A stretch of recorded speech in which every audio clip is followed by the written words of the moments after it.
It's almost there.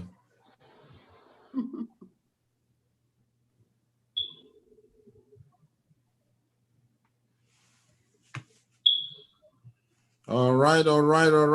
We greet everyone. We say happy weekend. We're about to begin the segment on breast cancer awareness. I have here at the studio, virtually, of course, virtually, not physical. I have Dr. Judith, all the way from Tallahassee, Florida. And I do have Dr. Kate, all the way from Louisiana. And I do have Dr. Florence from Atlanta here. I will be giving them an opportunity to introduce themselves to our viewers. Ladies, it is a great opportunity. I want to say, first of all, thank you for agreeing to this concept. This episode is brought to you by Global Community for Family Health Foundation. And it is our concern that we want to create, again, I say it, create a healthier living. Healthier. Know why I'm saying that? Because we don't want to say healthy. We're saying healthier, which means people are already healthy, but we want to add to it. All right? So we don't want anybody to be offended. Oh, what are they talking about? Do they mean we're not healthy? No, you are healthy. We're just saying healthier living. So viewers, you are watching us live on YouTube. Stay tuned in. When the phone line is open, we're going to be able to take your questions and your concern. The panel, they are ready to get going. But to do the right thing first, to do the needful, let me give an opportunity to Dr. Judith. Please greet our audience. Go ahead. Hello, viewers. I don't know what part of country or what part of, the time you are in. Good morning, good afternoon, good evening. My name is Dr. Judith Obonna, and I am an epidemiologist, a PhD holder in public health epidemiology. And I have a master's as well in public health and a master's in information studies, which is computer information studies. So we are here to bring this life, and I hope you all will enjoy this segment today on cancer awareness. Also, I'm the president of the Global Community and Family Health Foundation, Incorporated, both United States and Nigeria. Thank you. Excellent. Dr. Judith Obwana, thank you so much. It is no doubt, if you go through her resume, it's like maybe 50 pages. So viewers, what that means to you is a lot of resources are ready for you to grab this afternoon. So let me move further to Dr. Kate Ago. Please introduce yourself to our audience. Hello, viewers. Happy weekend. All the way from Louisiana. This is Dr. Kate Ago. I started my career with being a registered nurse. Was a nurse for over 15 years. I registered midwife before I went back to school to become a medical doctor. Right now, I'm a medical director of Global Community and Family Health Foundation in Tallahassee as our headquarters, and then our branches in Nigeria too. Happy viewing. Hope you're gonna have fun with us. We're gonna talk about today breast cancer, which we know is a deadly doer for all females. But we're gonna show some light onto it.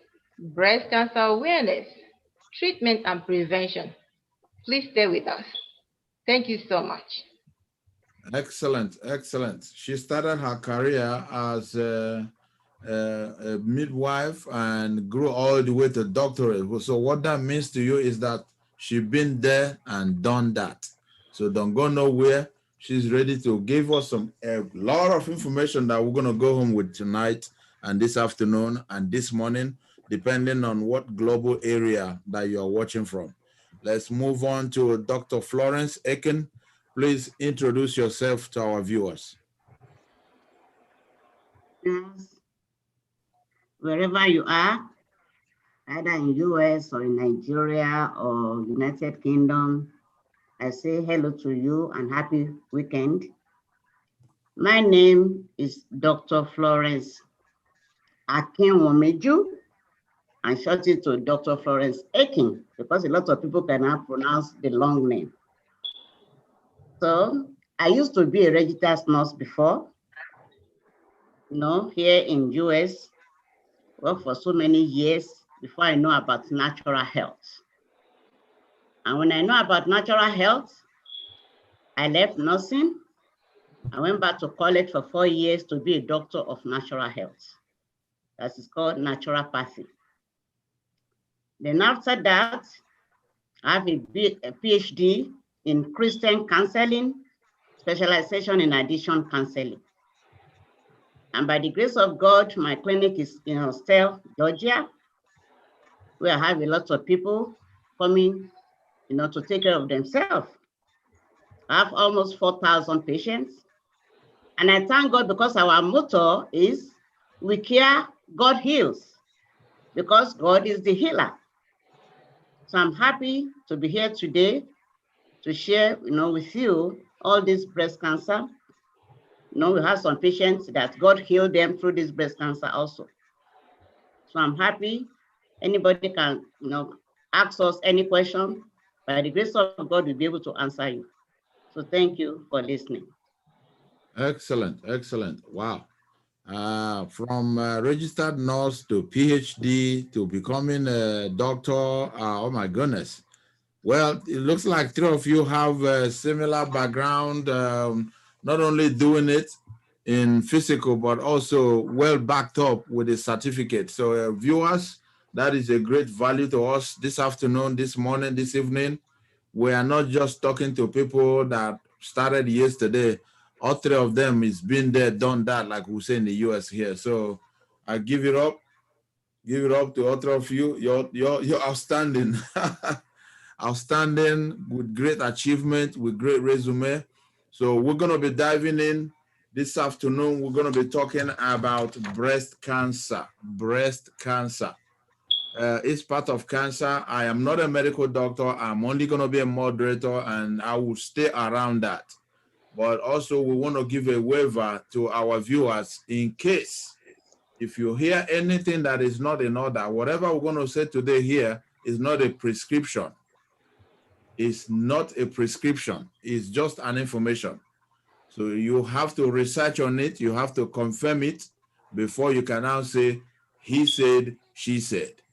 Having said that, we are free from any legal lawsuit that will come as a result of this. Again, it's a disclaimer or information we're giving you today is not a prescription written down on any paper, even though we are guided by the principle of ethics of medical practice. But, we know what we're saying is not a prescription. Hope you understand that. All right. Ladies, forgive me if I ever add a gentleman there. Of course, it would be me. I would be saying gentleman, not gentlemen, All the same, we are ready to dive in. The whole idea of breast cancer is for us to understand the awareness, what we need to do, what is it all about, who has it, who is likely to have it, is it genetical, is it something that goes with age? Doesn't mean a 2-year can have it, a 15-year can have it, a 99 can have it, and all that information. We will be ready in a moment. So right now, I'm going to give it to, let me start with Dr. Judith. What is breast cancer? Let's start with that.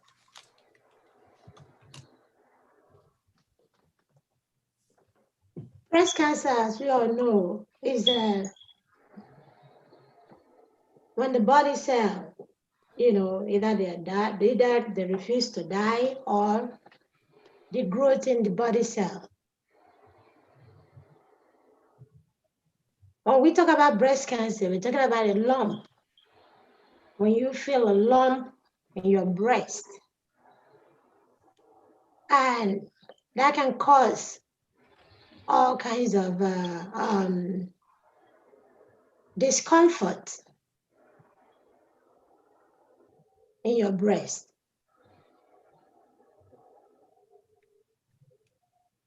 So what we're saying, what we are saying, or what I'm saying is this, that breast cancer actually is in every community. And if you're not careful enough, you will not find it on time. You will not notice it. You will not know there's a lump somewhere in your breast. With that being said, actually coming from my own side of expertise, if you don't mind, I will refer you to the medical doctor, who is Dr. Kate, to kind of explain better on what breast cancer is, and we take it from there. Excellent, excellent. So Dr. Kate, she has passed it to you. Tell us what breast cancer is. Thank you so much, Dr. Judy. Mr. Casey. Simply put, breast cancer is and can occur when the breast cells within the breast starts growing uncontrollably, unusually. What am I saying? Breast cancer can start. We have different cells, composition of cells within the breast. These cells are already there, but then when they start growing without control, that's when this breast cancer starts. But remember, not every lump in the breast is cancer. Okay, breast cancer can start at any part of the breast, but usually most common location for breast cancer is the duct. What is the duct? The duct is what the channel through which the breast milk flows to the nipple. 80% of the breast cancer usually starts from the duct. Then 20%, actually 3 locations are usually the most common: the duct, the lobule, and the connective tissue. So most common breast cancer starts in the duct and then goes. Then, which is 80% of the breast cancer starts in the duct. Then the lobule. Lobule is 20% of the breast cancer starts in the lobule. What is the lobule? It's a gland in the breast that produces milk before it passes it on to the duct for them to go onward movement to the nipple. Then the connective tissue is what holds this breast together. So most breast cancer starts in the duct and then goes to the nipple.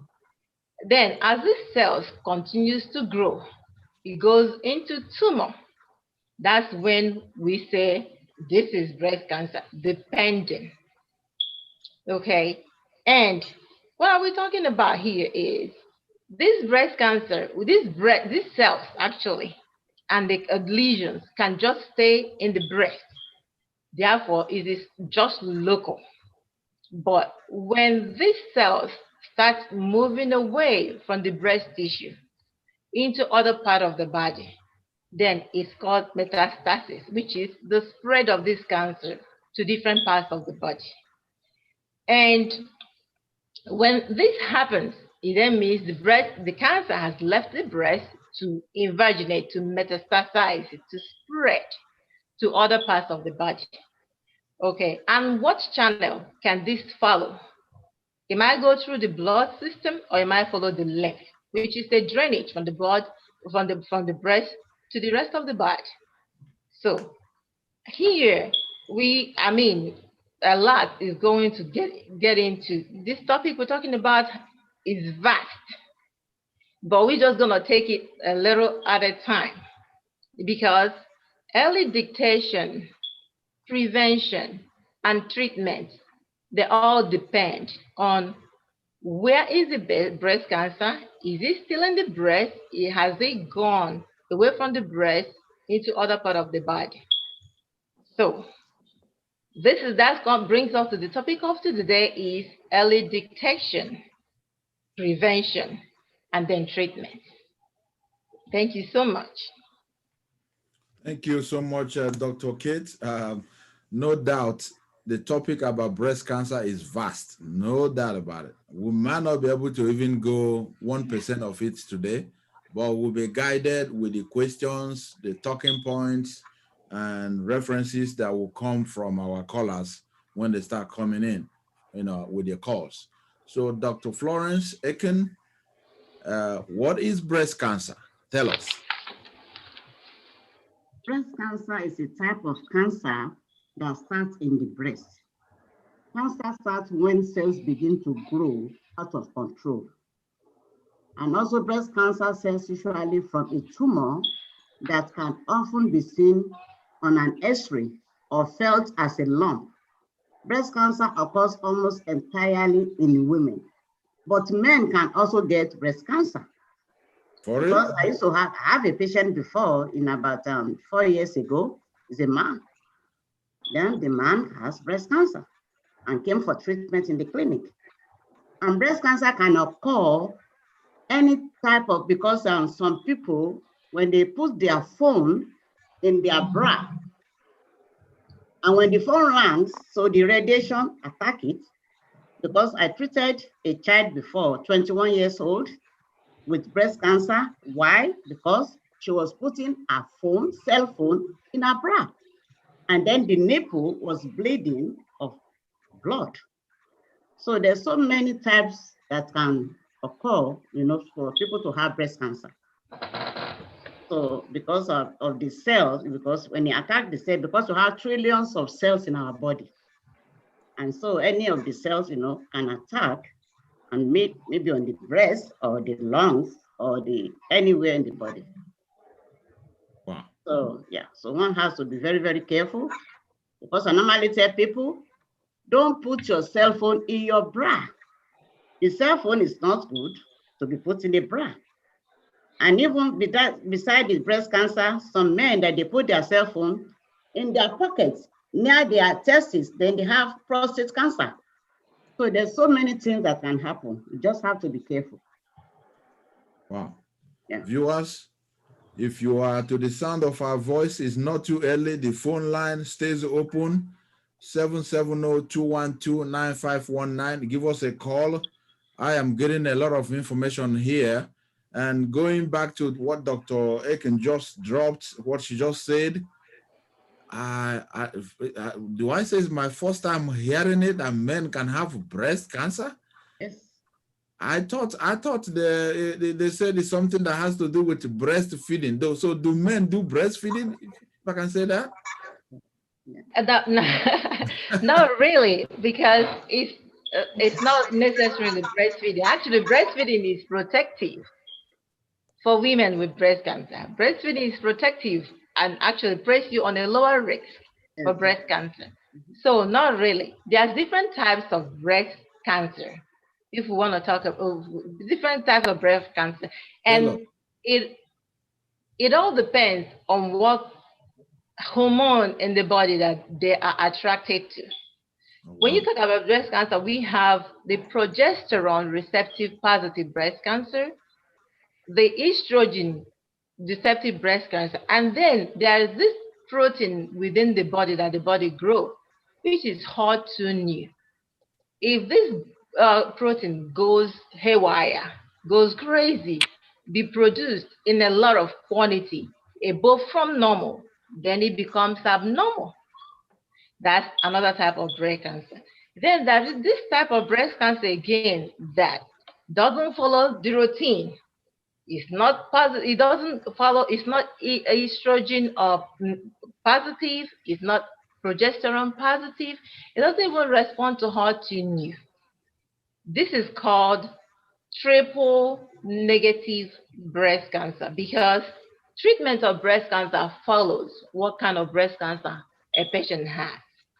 So if this type of breast cancer, which is triple negative breast, is usually very, very difficult to treat, because treatment targets the hormone in the body for it to work. And in the sense that this breast cancer does not have this hormone targeted that it's going to work on attached to be able to kill the cancer cells, that's why it have like a very poor prognosis. But breast cancer, estrogen positive, progesterone positive, HER2/neu, and triple negative breast cancer. These are the breast cancers, series of breast cancer that we have. And their treatment depends right now on the type, what stage, and how far has it gone in the body. So thank you, Dr. Kate, for that clarification. And that brings us to the very next talking point: stages and types of breast cancer. So let's take the stages first. I think so, but if I'm wrong, we can go to the types.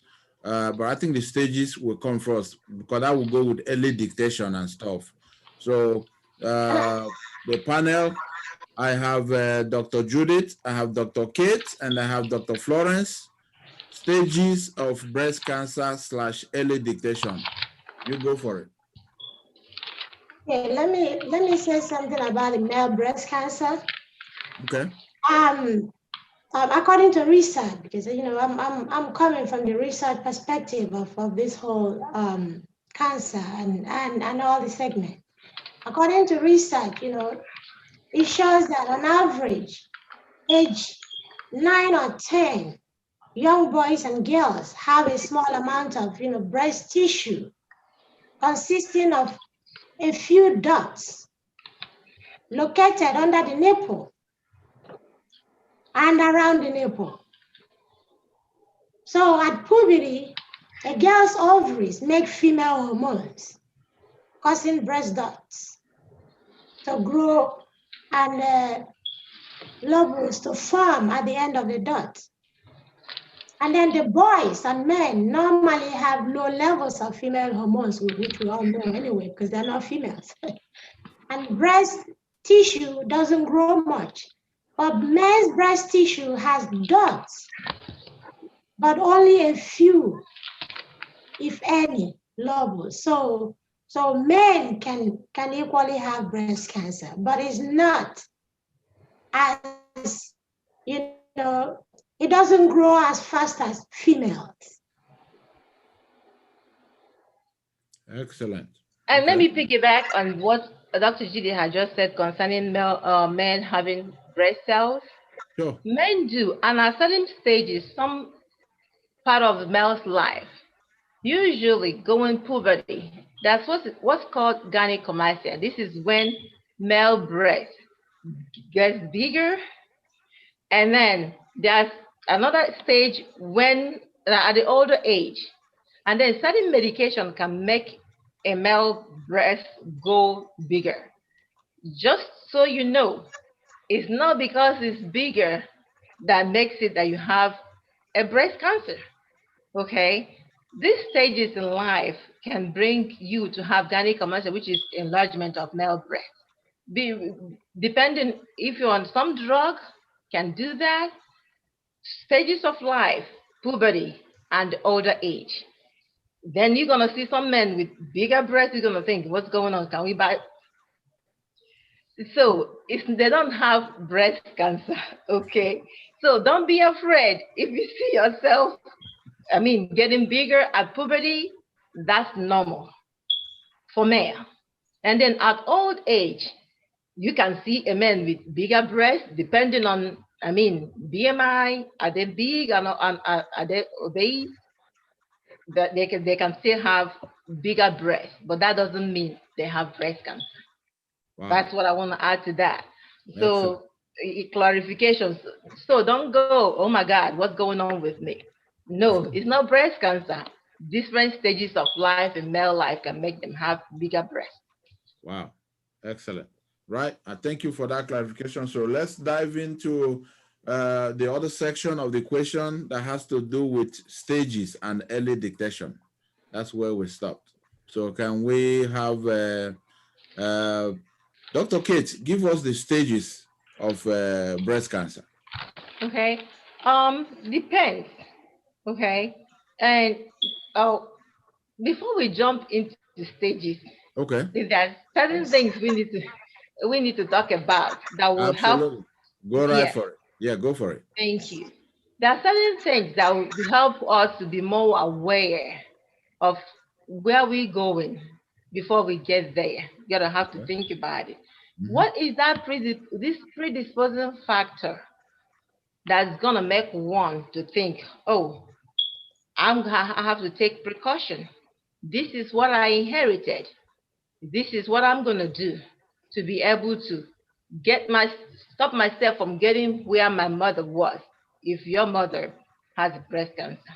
So the risk factors include if you have increased estrogen exposure, that will predispose you to have developing breast cancer.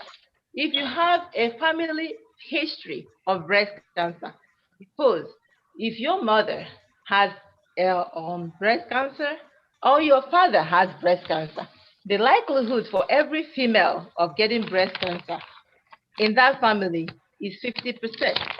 So that's why we need to take look at family history, and then to be able to say, okay, I'm at risk. I have to take precaution before I get to where it's going to be so deadly for me to control. Again, is when a female has their first live birth at age above 35, usually they call it high risk pregnancy, but they said average good time, but we know it's not always good. I mean, it's not always Yeah. as it is in paper, but good time for every female to have their first child is from 21 to 26 years old. Oh, Then 21, above 26. that, Mm. when you get to 35, you're considered high risk. And what does this do? This will make you to have increased estrogen exposure because you have been menstruating for a long time. Okay, that's high or is oh, that's sorry, that's high risk exposure for getting breast cancer. Then alcohol. Alcohol is another risk factor for female getting breast cancer. The research say that it's okay for a female to have 1 glass of wine, but then if you go above that, I know Sister Judy has something to say about this, but I'm gonna I'm gonna just say what research told us, okay? And then we go from what Sister Judy has to say concerning my foot right now. So if you go above 1 glass of wine a day, that places you at high risk for having breast cancer. Then early menarche. What is menarche? The period, the time frame when a female, a girl, started menstruating. Okay, if you start early, then you have a high risk again of developing breast cancer. Again, nulliparity. What is nulliparity? Female that have not had any child at all. Sorry, go ahead. Oh, hold it there 1 second. Yes, Okay. Omega Studio Casey, can I help you? Who am I speaking with? Hello.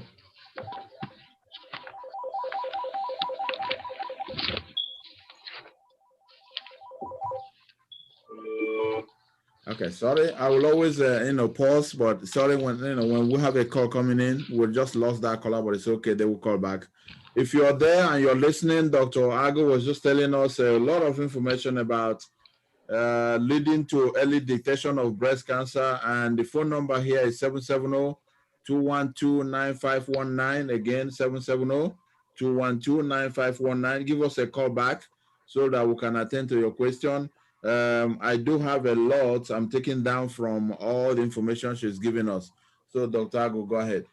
Okay. Thank you, moderator. Um, Another risk factor is just like in real life, we have checkpoints, right? Yes. Police checkpoints, Mm-hmm. rules and regulations That's that we right. have to abide. Within this breast system, we have what is called BRCA1 and BRCA2 genes. That's the gene that we come with. Okay, these genes are tumor suppressor genes that help to put a stop to a damaged DNA. Either they reform it, they repair it, and then they're preventing them from going cancerous. So if you inherit a tumor suppressor gene that is mutated, that is bad, then from your parents, then that can predispose you to having breast cancer. So a lot of factors. Then we talk about obesity. I know it is hard to lose weight. I've been trying to lose mine. It is hard, but you know what? I just want to relate to you. It is hard to lose weight, but you will have to work on it, because that's another factor that is going to predispose you to having breast cancer. Why? Because in the adipose tissue, there is another hormone, aldosterone, that's been consulted to estrogen, which is the active form, minor active form of estrogen. If it is stored in the adipose tissue and it is converted into this estrogen, minor form of, active form of estrogen. So if you are big, you have more adipose tissues and more cells, and then you have more estrogen on. So that will help, that will make you be at another group of having another factor that's going to make you have breast cancer. Again, our environment, chemicals, pesticides, and radiation, all those are predisposing factors that will get us to. I said, how can we win in this thing here? But we all have to try, because it's not easy, given our environment and given what we are given to as an inheritance gene from our family. And then what is it we can do to help ourselves, because of the fact that we already find out that we are at high risk. We're going to have to find a way to help ourselves not to get there. So that brings us to early detection, prevention, before we go into this staging we're talking about. Go for it. Okay. Dr. Judy, prevention, okay? Feel free to join, to cut me off, okay? Yes. I have something to say about the alcohol, if you don't mind me saying that. Okay. Yeah. Go ahead. Let's see. Do I go ahead? On the research perspective, yes. Tell us your observation from what she said about ladies consuming more than 1 glass of alcohol, which she called wine, per day. I think she said per day. Go ahead. Yes. According to research, I believe that research came out a few years ago, that a glass of red wine helps with your blood pressure as well. But you know what? We have found out that that research was actually bombarded with money from the alcohol industry to give you all that research. So it's not real. Yes, and I have a copy of that research with me. With that being said, from our own area of prevention, public health, we encourage every woman not to drink, not to drink alcohol at all. Because according to research, drinking alcohol actually is clearly linked to increased risk of breast cancer. Not just breast cancer, actually, and other cancers. Cancer in general. Cancer in general, you can name it: lung cancer, prostate, breast cancer, all of them. So we encourage everyone, if you can, not to drink alcohol, because when you say drink a glass of wine, they will go from 1 glass to 2 glasses to 3 glasses, from 1 bottle to 2 bottles to 3 bottles, and they continue going, thereby putting themselves at risk of cancer and other diseases. Mm-hmm. So what am I saying? Please, alcohol is clearly linked to increased risk of cancer. Excellent. Excellent. Yeah. So what I want to add is, our life, what we eat is causing all this problem. We are what we Yeah, eat. yeah, because we are what we eat. Like you were saying that one has to eat well, balanced diet, and stay away from drinking any type of alcohol. Because beside breast cancer, it causes liver problem too, liver cancer, alcohol. So it's good, to be to eat well, to eat balanced diet, and drink water. Water is the best drink in this world. Water is the best drink. Because the risk of breast cancer increases with age. Most breast cancer are diagnosed after age 50. Genetic mutations, inherited changes to certain genes, such as BRCA and BRCA2. Women who have inherited these genetic changes are at higher risk of breast cancer and ovarian cancer. So what we eat is very, very important. Our life change, because some people, they are living to eat, but we just have to eat to live. Okay. And we eat so that you can live, not that you have to live and eat. Like Dr. Kate said, some people are very, very fat. And then because of that, because of the way they eat, they cannot just eat, drink. And that's why they have all this problem.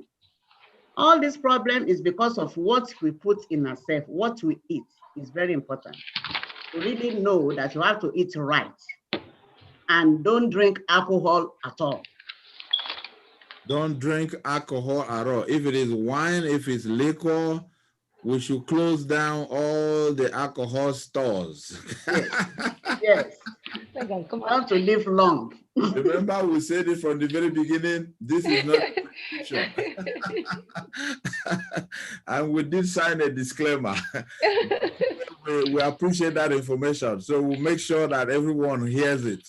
Viewers, if you are there and you have a question for any member of the panel, please give us a call.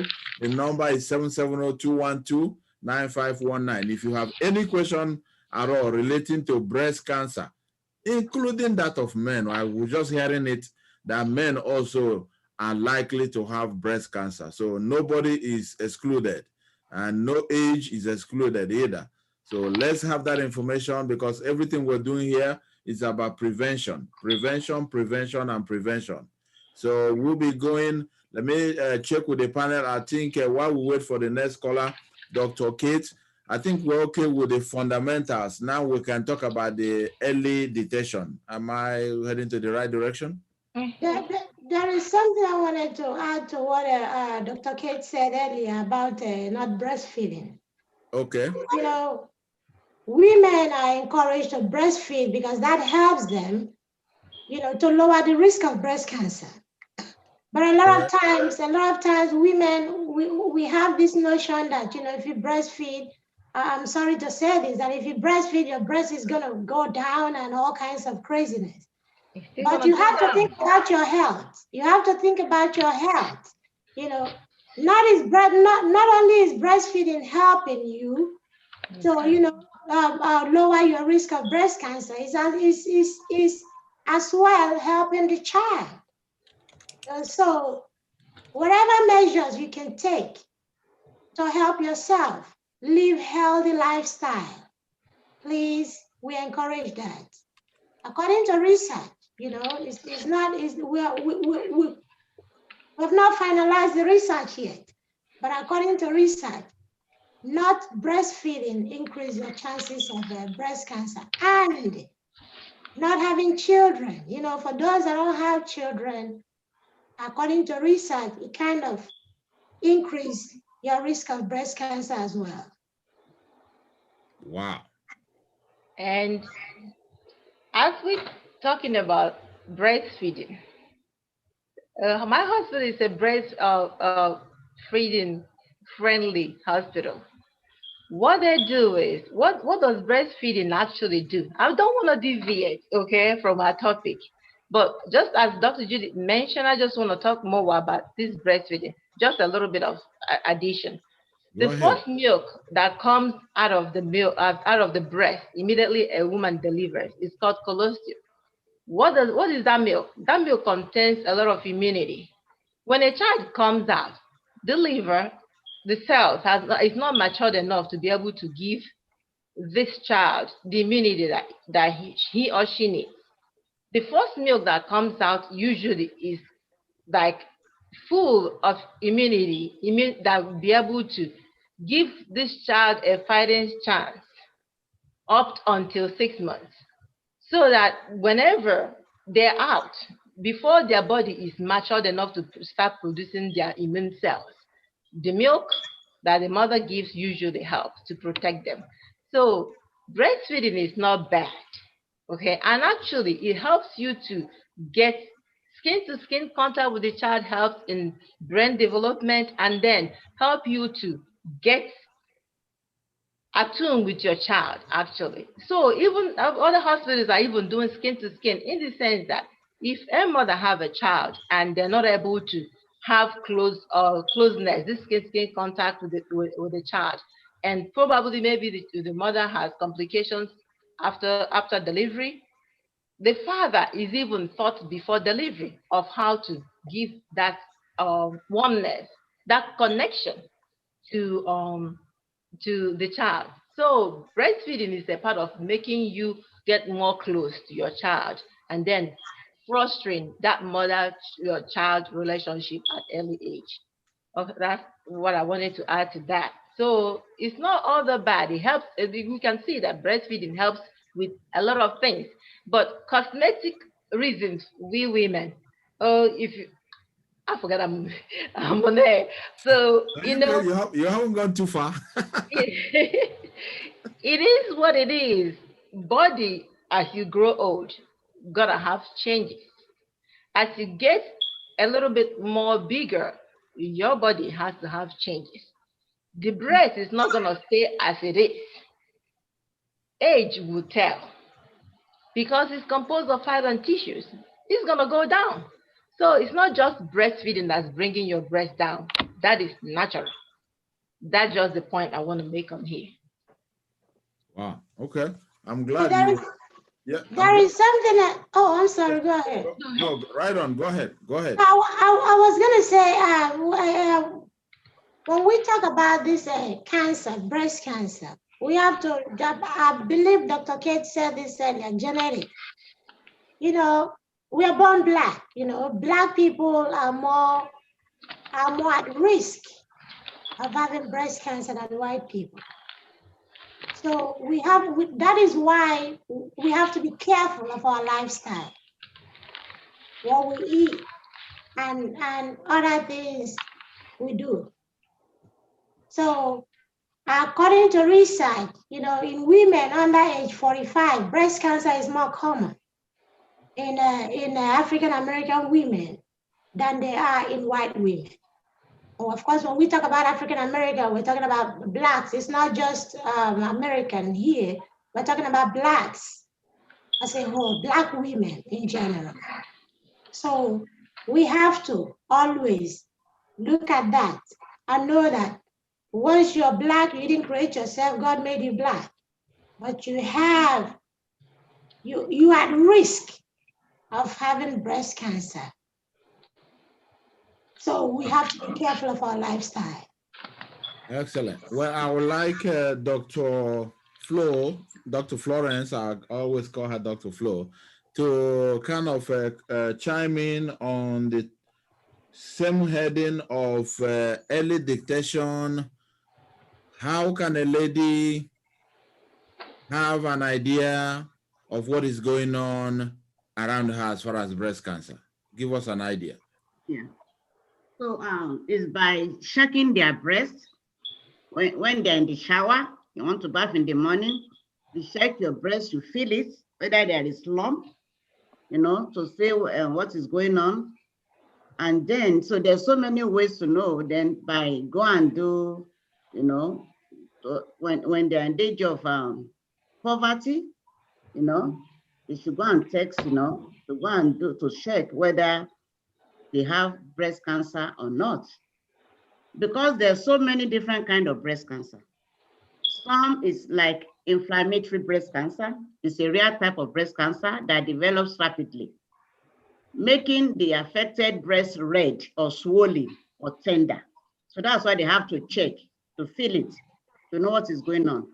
Because inflammatory breast cancer occurs when cancer cells block the lymphatic levels, the lymphatic vessels in the skin, covering the breast, causing the characteristic red, swollen appearance of the breast.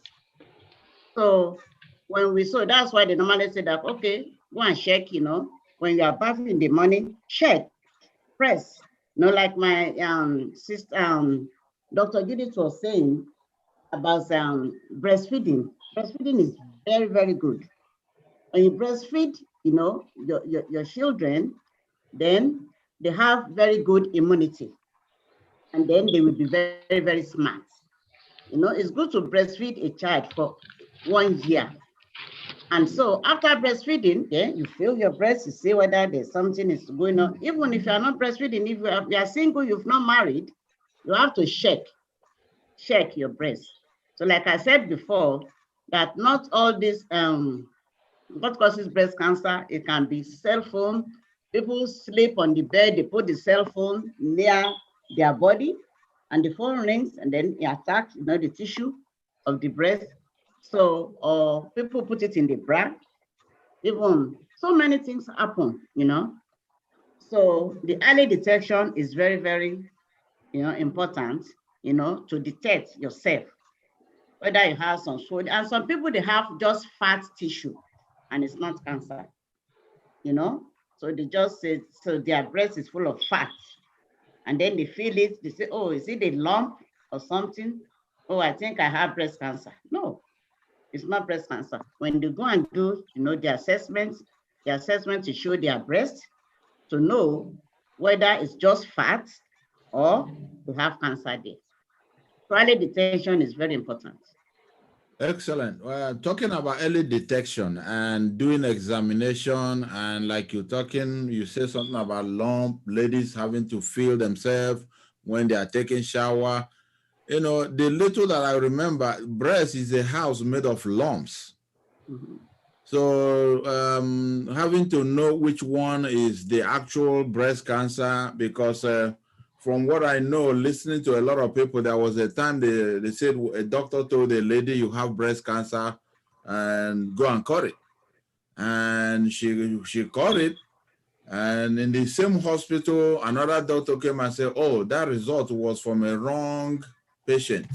Have you already cut it? Yeah. And the lady was like, are you kidding me?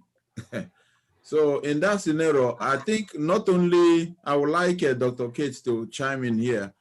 Is it only second opinion that is required, or do you think because of the seriousness of it that we need the third and fourth opinion if we will come to the point of asking somebody to go and cut their breast? Diagnosis of breast cancer takes series of processes. Okay, I'm going to talk about this BSc that Dr. Full talks about, which is self-breast examination. Remember, screening does not prevent breast cancer. What does it do? It helps you to know, just like breast self-examination Dr. Full spoke about, it is used starting from early age to know what your breast looks like, the shape, the size. Following, usually research said 10 days after your menstrual period, then you begin to, that is the recommended time for you to start checking. But you should be doing that every day so that you'll be able to know when there is a change in the size of your breast, when there is a change in the texture of your breast. So breast self-examination is you stand in the mirror. I'm speaking to my people in Nigeria because most of us, we don't have the resources that we need. Then it is advisable for you to do your own part that you can at home so that any abnormality detected, you take it to your clinician. Then They go from there. First of all, stand in the mirror, look at your breast. Turn, look at your breast. Raise your hand up, look at your breast shape and size. Then put your hand in the hip, look at your breast, bend down. Then that's when you go to self-breast examination, which is done by 3 fingers, excluding the pinky and the thumb. Go lay down, put a towel behind your back to push the breast tissues up so that you go massaging in the circular form. That way, shallow, deep, and deeper. That way you will be able to see what is normal for me. And then if your breast changes, then you're going to be able to know, okay, this is here now, it has not been there before. Remember, not all women have the same breast. 2 of your breasts are not the same size. Some women said, oh, my breast is lumpy and irregular. Some said, man, it depends. Density, like Dr. Flo said, varies. High density breast because of fatty tissues and composition of fat and then tissues. That gives the breast more density.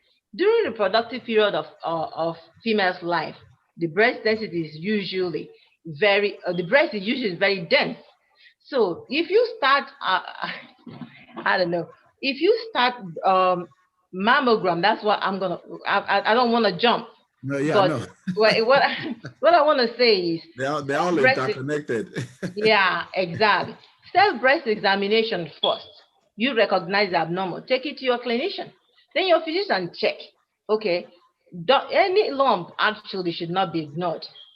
It is better investigated. Oh, it's nothing. That is okay that it's investigated than, okay, I'm going to just wait until something else happens, because early detection is the key.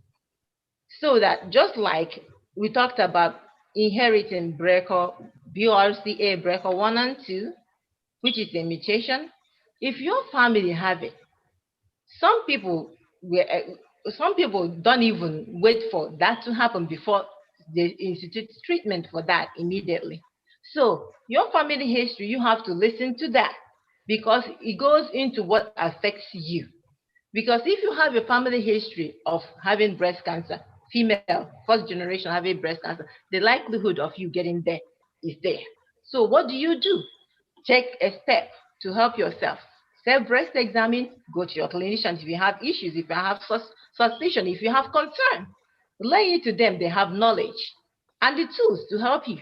They have to go through the stages of finding out, just like you said, there's medical errors. We can rule that out, okay? But then for every breast cancer, there's processes to detect and diagnose and stage before you start treatment. Because treatment varies on, have it spread? Is it still located in one place? What organs has been affected? So, and the kinds of breast cancer actually that it is.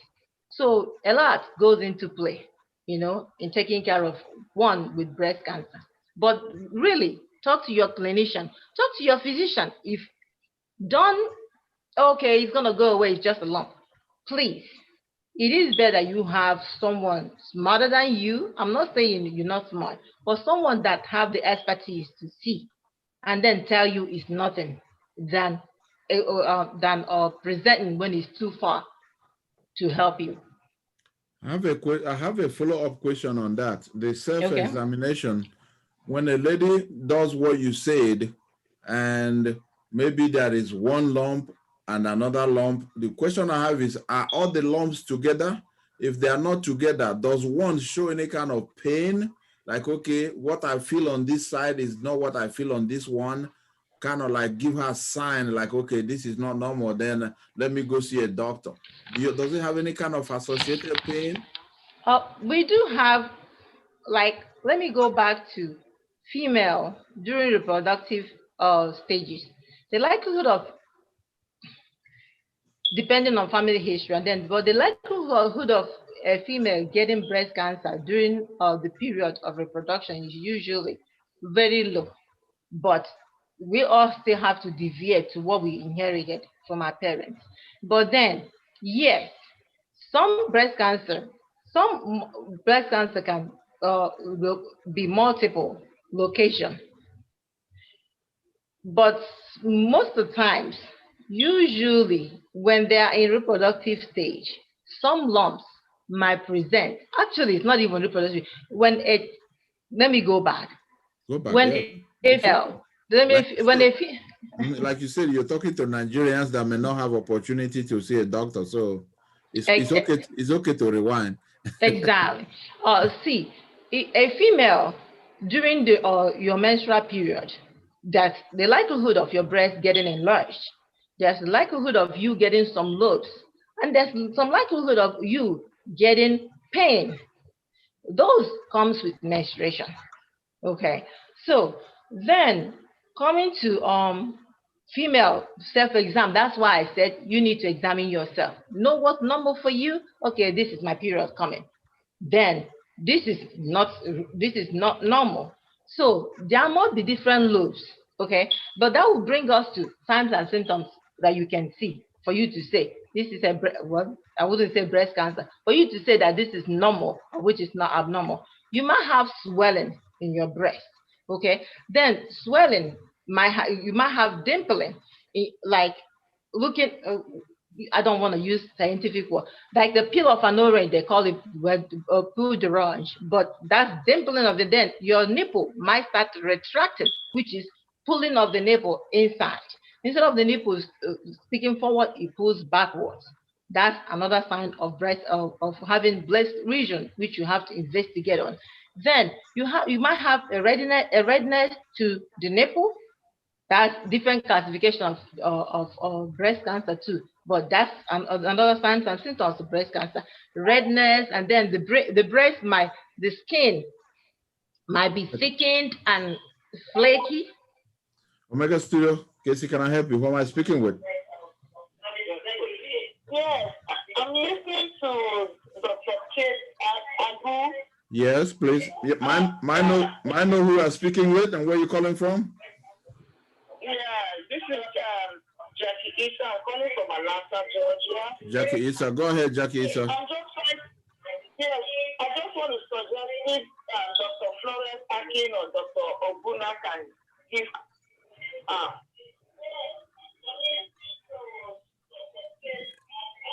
Can you lower the phone or TV behind you? Jackie, are you there? Yes, I'm here. Okay, go ahead. The panel is listening. I was saying that I was listening to Dr. Kate, that I think I'm getting a mixed message here. I'm not really understanding what she's saying.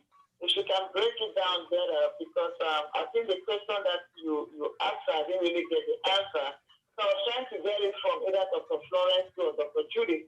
It's good for all of them to give us something so that at least, because this is a very interesting topic, and I'm very concerned about the breast cancer awareness thing, and this is the month for breast cancer. So I'm just trying to get different opinions from all the doctors instead of just listening to one, because I'm trying to follow up with Dr. Kate, but I'm kind of lost a little bit.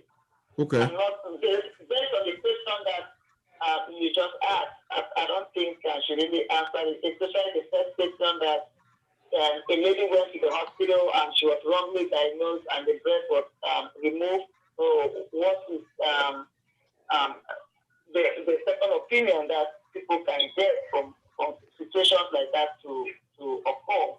Okay, yeah, so if you can really answer that, I will appreciate that, because a lot of people are going through that. Sometimes you feel it.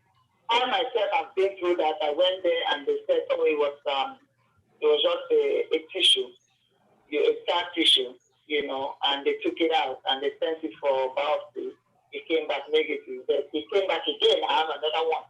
And I went back again. So the doctor told me that they just have to keep checking it every 6 months. So that's something I'm very interested in, for her to give me, explain it better so I can understand. Okay, thank you so much, Esther. All right, Dr. Kate, go ahead, chime in on that. And she says she would like to hear from Florence and Judith as well. So go ahead and rewind on those questions that she, went back on, if you don't mind.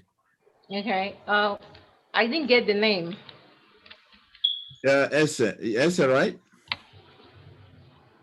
Oh, are you there? Okay. Jackie Issa. Jackie Issa. Oh, Mr. Jackie Issa. Yes. Hey, Miss Jackie. Thank you for that question. I'm gonna rewind. Second opinion on diagnosing breast cancer is good, actually, because there exist medical errors. That is true. But you know what? For you to be, this is one of the anatomies that we have in the body that we value a lot. And then for you to start going under the knife and doing some surgeries on yourself, you have to make sure, because if you are not comfortable with the treatment that the physician is offering to you, then compliance will be very low. So if you feel that what your physician told you is that you're not very comfortable, there's some kind of misgivings about it, or you just want to make sure, second opinion, it is really usually advised. Get second opinion, check it out, and see, is this doctor saying the same thing that my first doctor said, or are they different things before you start cutting? That usually is advised. If you don't have, I wouldn't say it's not trust, because you have to trust your physician to go to them. But if you have some doubts about what the physician is telling you, it is good to have a second opinion before you start having surgeries. All right, Did Dr. I answer your question? Yes, she will respond a little while. But Dr. Florence Aiken, second opinion, third opinion, how many opinion is needed, Dr. Florence? Yeah, Miss Jackie, so like Dr. K said, there's a lot of misdiagnosis, you know? So, and then a lot of people, they lost their life because they misdiagnosed them. They tell them this one is happening to them and it's not. So the best thing is to so it's good to have second or third opinion to make sure that what they are saying is right. And so there's something called thermography that one can, so this thermography, so there's some, some people that they are doing it. They have, I know there's a lady in Florida, Dr. Ross. So what they will do, they will check all the breasts. And then that will really show whether the lump is hard to know that, okay, this is breast cancer. And so, and then they will start to do the treatment. Because all this thing is in the cells. We have trillions of cells in our body. Anybody can have any cancer, anytime. You just have to take care of ourselves and then use the cell renewer to renew your cells from all these problems. And then you'll be okay. So not to be misdiagnosed. So once, go to this place, let me check. I'm a naturopathy doctor. And I know that there are some people after going to oncologists to know whether they have cancer, then they will call, they want to come to the clinic to see. And then they will do an assessment that will show their breast. And then from the assessment, they'll be able to know whether there's something going on in this place. And then you start to take care of yourself by taking some supplements and doing some treatments. So before they cut you up, because some people, they don't have this breast cancer and then they just cut their breast. So there's a lady also that they told her that she has ovarian cancer and she didn't. She didn't have any cancer. And they did something for her, you have ovarian cancer. And when this lady came to do the test and to do the assessment, the ovary was okay. And said that I don't feel anything and they wanted to cut me up. So there's a lot of misdiagnosis. So one has to be very careful. Okay, Dr. Judith, still answering Jackie's question. I know you said there are a lot of medical, I don't want to use the word malpractice, but mistake, so to say. You said a research was conducted and it showed that some medical companies kind of sponsored and facilitated medication or some kind of approach. So looking at the research section of it, how many, is it documented or undocumented as far as cases relating to wrong diagnostics as far as breast cancer? Take it up. Yeah, thank you for your call, Miss Jackie. What I said earlier was about alcohol, not medical malpractice or medical errors. So, but when you talk about the diagnosis of breast cancer, the lump, second and third opinions are always encouraged. Because a lot of times, some doctors, they just, go straight with their first instinct. Now, this is what it is. You go to the lab, and they will send you to the lab. And once you've been to all these MRIs and all of them, you're exposing yourself to radiation.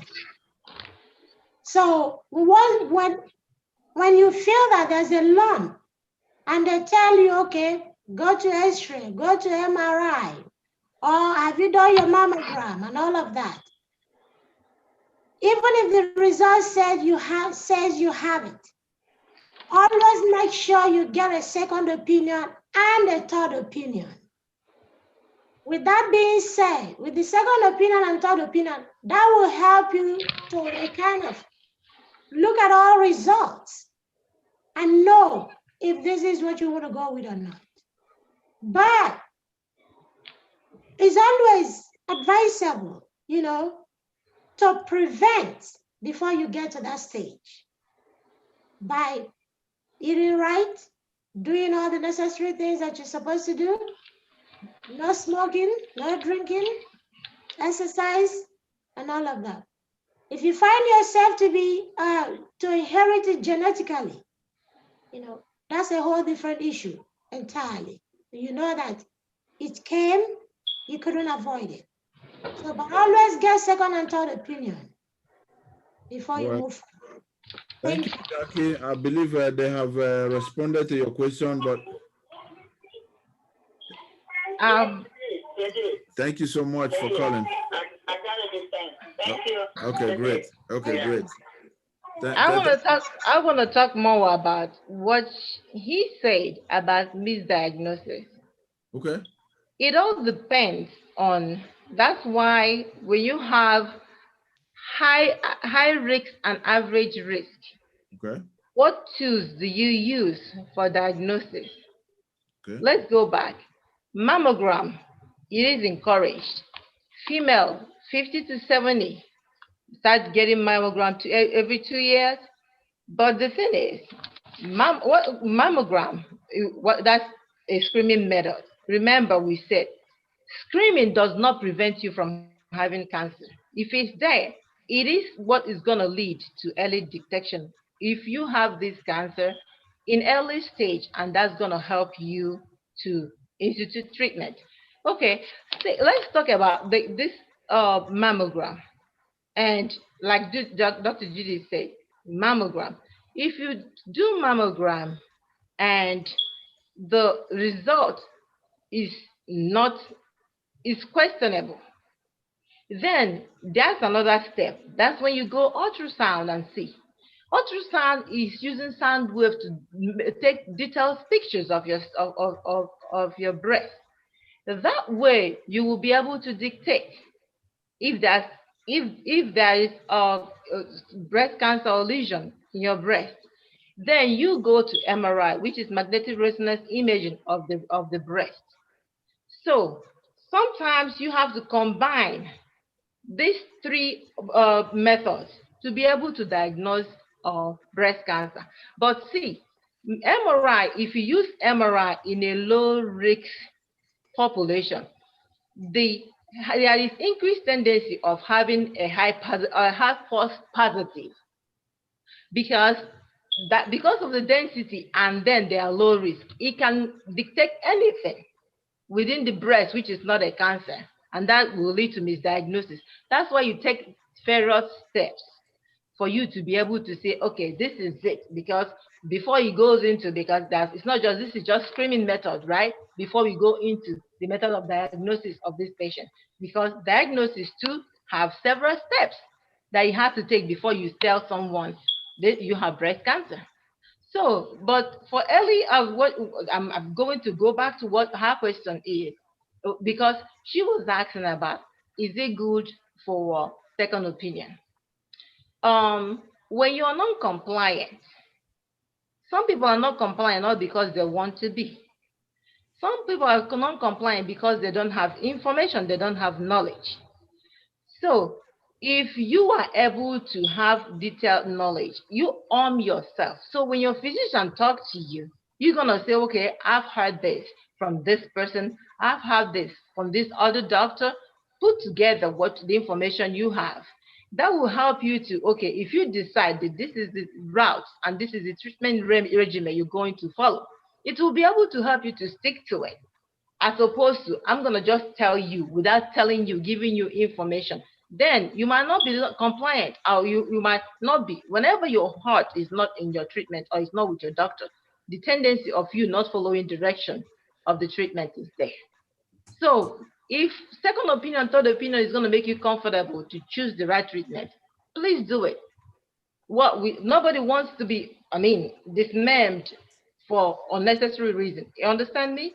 So second opinion, third opinion will help you get information and then make informed decision about your treatment. Excellent. I'm going to throw this question while we wait for the callers to call in. Viewers, if you are there, give us a call here. The topic is breast cancer awareness, 770-212-9519. Dr. Aiken, this question is for you. First, it sounds like opinion is very critical here. So in your years of practice, you have had first opinion, second opinion, and third opinion. Have you had a case where 1, 2, and 3, or probably 1 and 2 were all negative, yet there is still a lump? Yeah. So what I normally advise people to do when they do the mammogram, and then the mammogram will show that they have something. And I tell them, go and try thermography. Because breast thermography is a full body thermography, which is not mammogram, which is a lot better than mammogram. But it's very, very expensive. But it will show complete everything, what is going on. And then they'll be able to know that, oh yeah, this is a cancer. You have breast cancer here. Or they'll say that, oh no, it's not a cancer, it's only just tissue, just breast fat tissue in your breast. So that's another opinion. And then because in this world that we are in, there's a lot of people that they prefer natural, because breast thermography, full body of it, is all natural, even though they use the machine to see everything if they detect it. Because when people go for the mammogram, it's supposed to put something on them that they don't normally do, unless you ask. If you ask that, I want you to put this thing to cover me very well so that I don't have any problem. Because some people, they don't even have breast cancer. It's after they do the mammogram and then they have breast cancer. So there's so many things going on. So one just have to be really sure, like what Dr. K said before, that I said initially, that check your breast every day. Check it. When the lump is hard, they know that, oh, this thing is this is not normal. Let me go to my doctor to see what is going on. One have to check very well.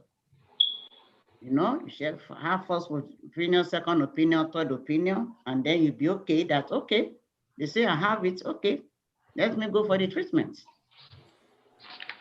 Excellent, excellent. Now the next question will go to Dr. Judith. Judith, somebody has done a mammogram, they've done ultrasound, they've done MIR, they've done thermography, like we just had all the information. Now we're going to the stages based on the medical research. Started off a little bit before Kate, goes into more detail about stages of breast cancer. Okay, once you've done everything, your self-examination and, you know, your mammogram and all of that.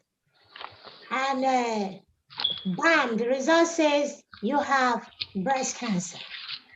You know, it goes through stages.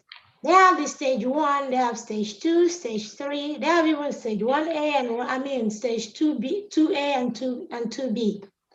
And they have 3A and 3B and all of them, 3C. They have all these stages. When you talk about the stage 1 breast cancer, you're talking about the cancer is now like 2 centimeters, you know, or less in size. And it hasn't spread. So in that situation, you know that you are developing the breast cancer. If you were not doing what you were supposed to do earlier, I think this is the time to kind of reshape your lifestyle, reshape everything that you do. You know, people always feel like when they have certain diseases, especially cancer, because of the fear they have put in people. So they start panicking. Oh, am I going to die? Oh, that means, and the doctor tells you, oh, you have 6 months to live. Or you have 1 year to live. Or you have 2 years, or, you know, 1 month to live. I'm sorry, I'm going to come into a true holistic approach here. You know, the doctor is not God. But at the same time, you have to help yourself. Because I've seen people that have cancer even up until stage 4. They're still alive till today, even though they ask that they have a few months to live. So once they start telling you, once you've done all of that, and then they say you have cancer, the next question is, of course, what stage, which I believe that after all the tests, it will tell you the stage the breast cancer is in, either stage 1 or stage 2 or stage 3. Then you start the treatment. I will say this. Many people might disagree with me. Many medical doctors might disagree with me. But like we said earlier, we are not prescribing. Yes. This is informational. That's right. Cancer doesn't kill, chemo kills. Say that again. Cancer doesn't kill, chemotherapy kills. When you start subjecting yourself to that radiation every day, you're not helping yourself. You're not helping yourself at all. There are foods, there are things you can do to minimize, actually, to live longer and healthier. Even though you have cancer, you can still live healthier and longer, and do your daily activities. You know, so like the moderator, Casey asked, Mr. Casey asked, the stages of cancer, for you to know the stages of cancer, of the stage that your cancer is in, is very, very important. And that will help guide you on the treatment to go into. I don't know if I've answered your question, Mr. Casey. Absolutely, you did. And I would like I said, I would like Dr. K to piggyback on that. I see she was smiling. Okay, let's take the call. Omega Studio Casey, can I help you? Who am I speaking with? Yeah, this is Daniel. Hey, Daniel, good to hear from you. Where are you calling from?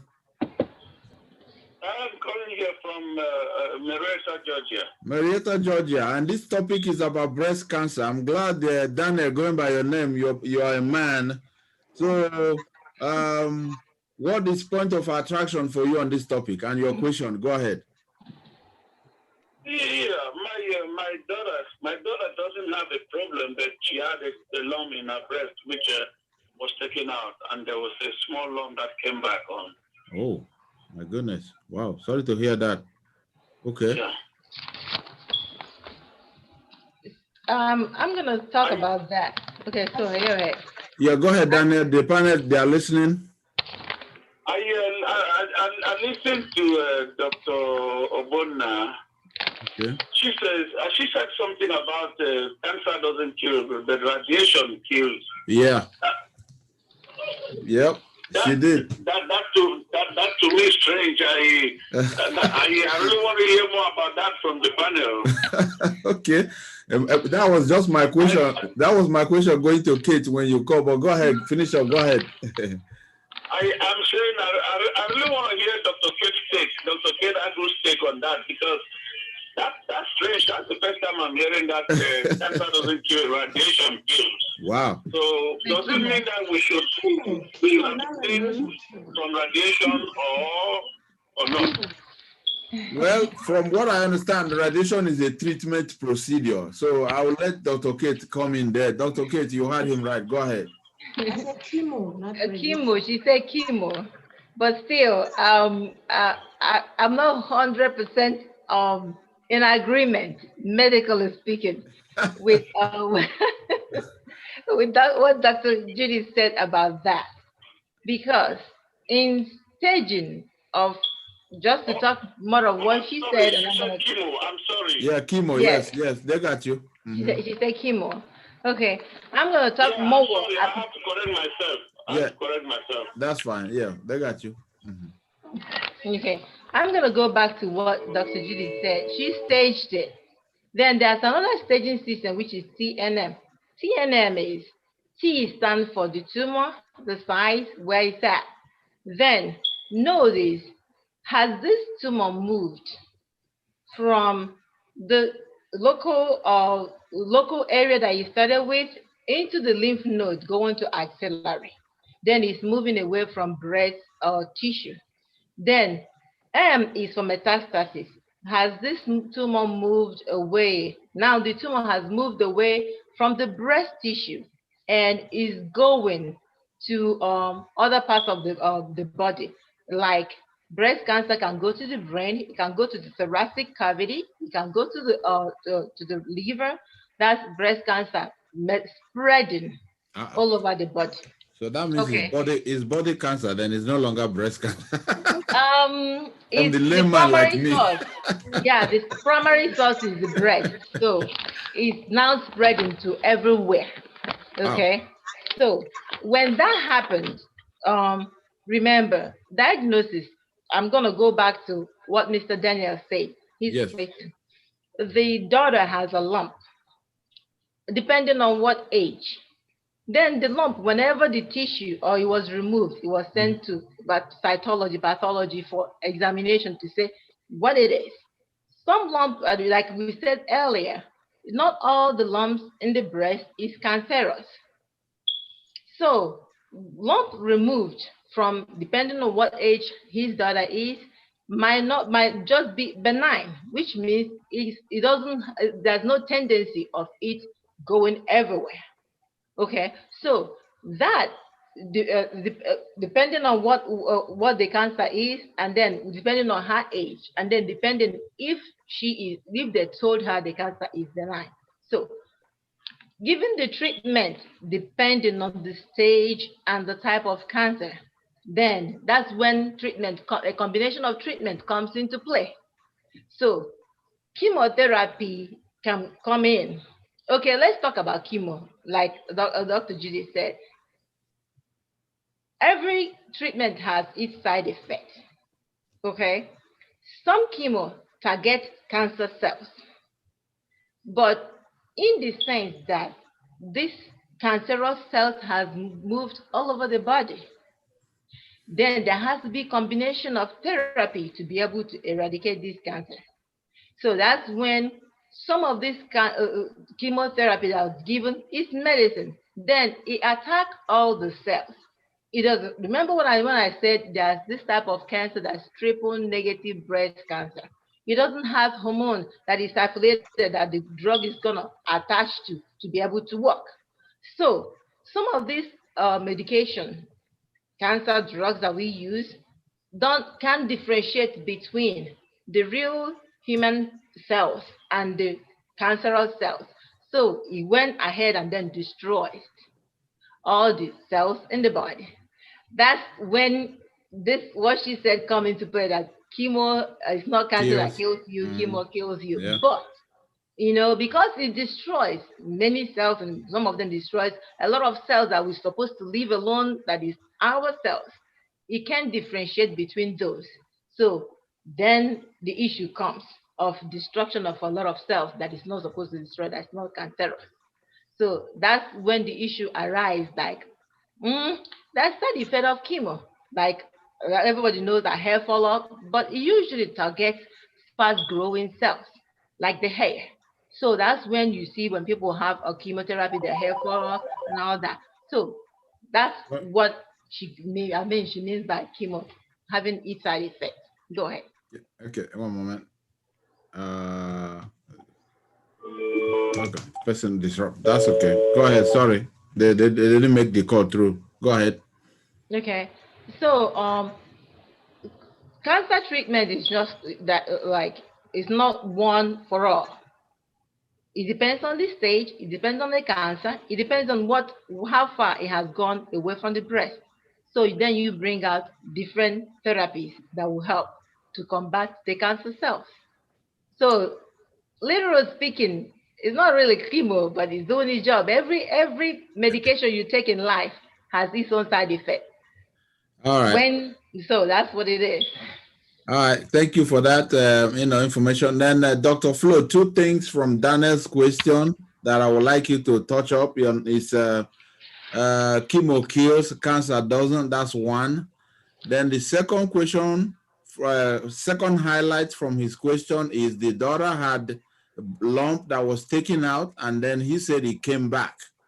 What are the chances of that, and what could be the cause of that? Please, Dr. Flo. Yeah, when they took the lump out, you said that the lump came back. Yeah, he said it came back after a while, if I had him right. So when they took the lump out, no treatment at all. They have to do treatments, because if there's no treatment, then the problem will come back again. And so people that take chemo, so the chemo will go into reception for probably some people, maybe 6 months or 1 year or even 5 years. And then when the problem comes back again, it will occupy all their bodies. So that's why chemo kills and cancer doesn't kill.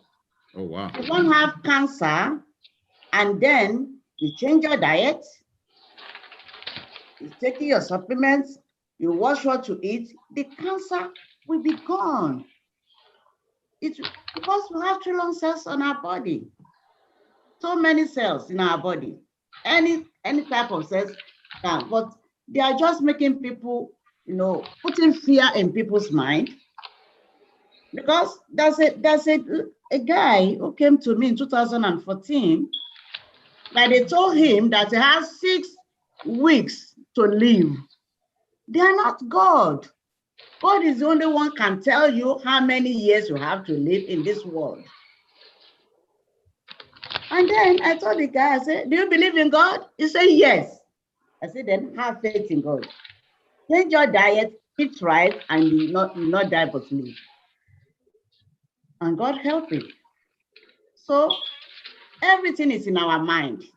When they put fear in you that you are going to die, and the person said, oh, they say I'm going to die. Hey, I don't want to eat again. I'm dying. No, God is in control of our lives.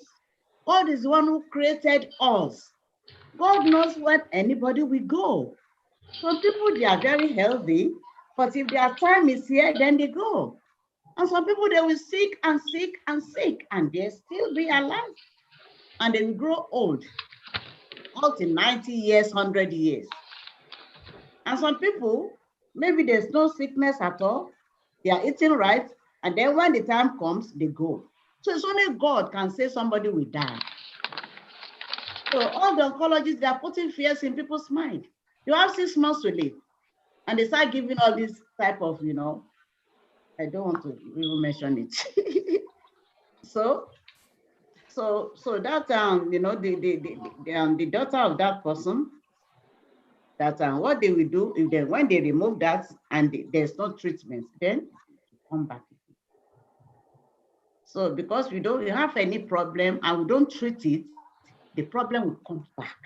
But we have to treat our body so that the problem will not come back again. Okay, That's thank you. why what I normally tell people, even according, if you go to research, even the research will tell you that all these chemo, they are like quick fix. At the end of the day, they don't fix nothing. But go to the root cause of the problem. Do the natural one, the root cause, and then it will let you know what is going on and then take care of it. And then you know that, okay, thank God, I'm still here. Well, yeah, we all of us would disagree to agree based on principle, based on approach. Dr. Kate, I see you're smiling, you're shaking your head. That is something that Dr. Flo said I would like you to kind of reconfirm. But I've had a few people, like she said, there is high blood pressure, there is kidney failure, there is heart attack, there is all kinds of issues, attacking people, killing them. But I've had quite a few not worried about the cancer. They get worried about, doctor said I got 1 week. Doctor said I got 3 days. Doctor said I got 2 months. And eventually, within that time frame, they are gone. So is it the doctor that is killing them, if I could say that, or is it the cancer? Or is it the fear that is killing the people? You take it, Dr. Kate. Psychology matters. The state of mind of every individual has a role to play in every aspect of our life. Okay. Fear factor can destroy you. So that being said, it's not necessarily doctors. And when I said, our life, hypertension, diabetes, let's go there, okay? give that's common disease that is affecting mostly a lot of people, okay? You can present with hypertension and you are obese. First thing we're going to tell you is lifestyle modification, diet and exercise, right? Go, try this and come back. If your blood pressure still stays high, that's when medication comes into play. Good. Back to the breast cancer we're talking about. I didn't understand that. Whenever we have issues, biopsy, it is biopsy gonna tell you what it is. Okay. When you go, they will be able to see. That's what is called sentinel node. How far every physician oncologist, because treatment of cancer, it doesn't take just one doctor, it's a group of doctors that comes into. You have surgeon oncologists, you have medical oncologists, you have physicians, then you have plastic surgery, depending on what route the patient is following for the cancer treatment. But the thing is, we don't just jump into giving chemo, radiation, and then hormone therapy for people, depending on what it is. At one stage, if some people do this, if they have a family history of having BRCA1 and they have 50% chance of getting it, they go and cut off their breast. That is their choice. Okay, so I've seen a lot of patients do that. Really? This will prevent, because it's coming depending on when. Okay, you have, well, like I said, God controls everything, but then medicine will be able to tell you that if your parents have breast cancer, some of them do skip. Some of them, you have 50% as a female of getting breast cancer. So preventative is sure, in the sense that if you cut off your breast, if you're comfortable with that, that takes care of breast cancer. There's a lot of plastic surgery, when I say they come together to see, make you have the same breast that you're looking at. DIEP will take tissue from your stomach and make breast tissue for you. It's not like any implant anymore. It happens. So that will be able to reconstruct your breast, and then you look like female. That everyone, because this is one of female anatomy. Okay, but the thing is, it depends on what stage of the cancer you are. So when this sentinel node is when you go in to take it out, if it's free of cancer, it then means the cancer is still within the breast tissues. So you don't have to start. That's why you don't have to start on given chemotherapy and all that, because you are able to get the cancer cell. And then the tendency of the different kinds of cancer for another day. The thing is, there's different kinds of cancer that have that you can use radiation, chemotherapy in conjunction, hormone replacement in conjunction. All of them have to go together, combination therapy, to be able to treat cancer, depending on, I keep saying, depending on what stage. So it varies. Individual treatment, that's why you said you have to be informed about your own stage, about where you are with your own cancer, with your own lesion, breast cancer issue. And then you have to be able to then choose the right treatment for you with your team, professional team that's going to help you through it. So I don't think, it's not I don't think, necessarily doctors don't start cutting, because they have to go through the diagnosis process. You have to do the pan needle aspiration, you have to do the core biopsy before you'll be able to land to the point that this is what it is, and then you'll be able to see what treatment that I'm going to be taking to get rid of this cancer. Excellent. Well, we have discussed a whole lot about the breast cancer awareness. Viewers, if you are to the sound of our voice, the number is still open here. It's 770-212-9519. Give us a call. The panelists, they're here waiting on you to call to ask your questions. We have had a few callers, and I believe their questions were well attended to. We'll be moving to a professional level of it, the stages, so that we can have Dr. Kate here give us a little chit chat on that. I understand they have invasive and non-invasive, if I'm using it right. No, you're right. Okay, great. So now they have stage 0, they have 1, they have 2, they have 3. And if we can go through all the up to 4 stages, if we can go through the stages and we still have enough time, we can look at other things. But if not, let's have the stages going from invasive and non-invasive, stage 0 to 4. Is there stage 5? After 4 is 5. I know my son, when he was like 4 or 5 years old, when he learned the days of the week, and he came one day and said, "Daddy, why are we always going back to Monday?" Because Saturday, Friday, Tuesday, Wednesday, Thursday, Sunday, Monday, Sunday, Monday. So he goes, "Is there no that day to go to?"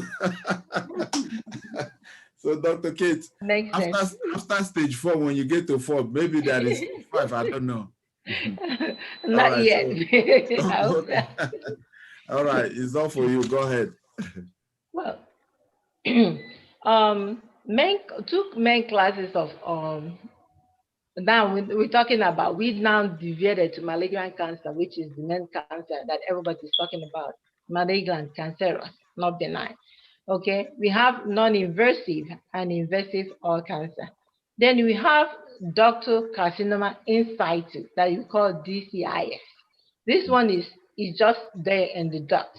Okay, the cancerous cells is still in the duct.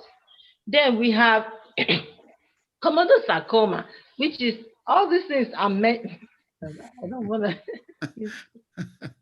You don't want to sound too tautological or too grammatical, but yeah, in as much as we can't get the spelling right, we just write it the way we can pronounce it. Okay. So go ahead. So this is different types of non-invasive cancers that we're dealing with. Okay. First one is DCIS. This is ductal carcinoma in situ, and then comedosarcoma, which is another kind of non-invasive. It's still in one place. which when I say use non-invasive, it's not spreading, it's one place. Then you have Piaget disease, which is another type of cancer that is affecting the breast. Then when you come to invasive cancer, that's when the TNM system of staging comes into play. With that's when you have the invasive ductal carcinoma, in the sense that this is the worst of it all, because it is most prevalent. Like 75% of all breast cancer is invasive ductal carcinoma. Then, invasive lobular. If you remember when I talked about where the cancer, the location of cancer and where it's starts in the early stage of our discussion, I said ductal, which is 80% of most cancer that we have starts from the duct. So invasive ductal carcinoma is the most aggressive and most common. 70%, 75% of the population has that. Then invasive lobular in the lobes, the glands, excuse me. Yeah, sure. Well, get a glass of water. Yeah, that's allowed. We don't want to choke you. Take a deep pause. It's a lot of information coming from you. So if you're ready, go ahead. Then you have the the medullary cancer. That this one has a good prognosis. And then you have the inflammatory cancer, which which has a 50% survival of years, rate of 5 years. Okay. Then I'm gonna defer to what Dr. Flo said before, like we give time limit in the world of how much people are gonna live in this earth, because we're not God. I have seen a patient. We gave 2 weeks. Patient lived beyond that. That is the limit of human capability. Medicine is gonna tell you, and I have seen a patient we gave 2 weeks. The patient died within a week. Oh, Lord. So that being said, sometimes fear factor and psychology is the issue, because if you believe you have cancer and cancer kills, everything happens to you, you're gonna start having shortness of breath. Oh, it's cancer is coming, and then it is true. Just given like I'm not just gonna say what, given the present problem we have, COVID-19. Yes. You have to be in your house, okay? You know what? Because they said signs of smell goes away when COVID-19 presents. Oh my God, I can't smell. See, you go to sleep thinking about I have COVID-19 because I've lost source of smell. Oh, I can't test. But you know what? Your psychology is what's killing you before even COVID-19 hit you. So everything depends on the state of mind and state of our psychology. If fear factor comes into play, without strong, that's why we have strong support system for cancer patients, because that group will be able to tell you, I've been there. What you're going through, I have went through, and we are here to support you. Then taking away the factor of fear in you, then you'll be able to follow your treatment and go through it. But then it is not easy. It's not easy because chemotherapy, radiation, and every cancer treatment has a lot of diverse side effects on the body, because some of the cancer drugs that we give does not recognize the human cell. It destroys the normal cell too, thereby lowering your immunity, making you susceptible to other disease conditions, and then it's all downhill. But there is protective measures which we use to combat that effect. And so what I'm stressing on is, we're not gonna say because there is a lot of misdiagnosis in cancer, then you're not gonna take any changes you see in your body serious. It is serious. If you detect any lump, consult your physician. It is very, very important, so that early stage, when you catch it early, the treatment is usually milder than when you caught it when it's already gone throughout the whole body. Excellent, excellent. Those are the stages and the stages. Dr. Flo, I understand from what Dr. Kate just said, changing of diet can also reduce the chances of the inflammation or the getting all the way to tumor and stuff. So in your own practice and experience, talk to us, talk to the viewers about what diet can do as far as mitigating the enlargement of cancer cells. I understand we do have good, we do have bad cells in the body. So diet and dietary, what can that do and how far can that go? Even when somebody is diagnosed to be positive, they've done all that, can diet help in any form, in any way, small or large? Diet is the major thing, major, because you know, you are what you eat.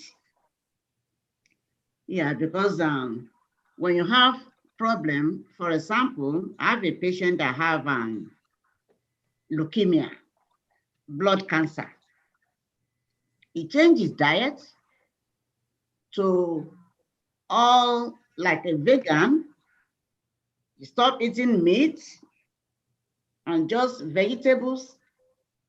And then when I talked to him about 3 weeks ago, he said, Dr. Aiken, thank you very much. I went to check myself. I don't have no more cancer.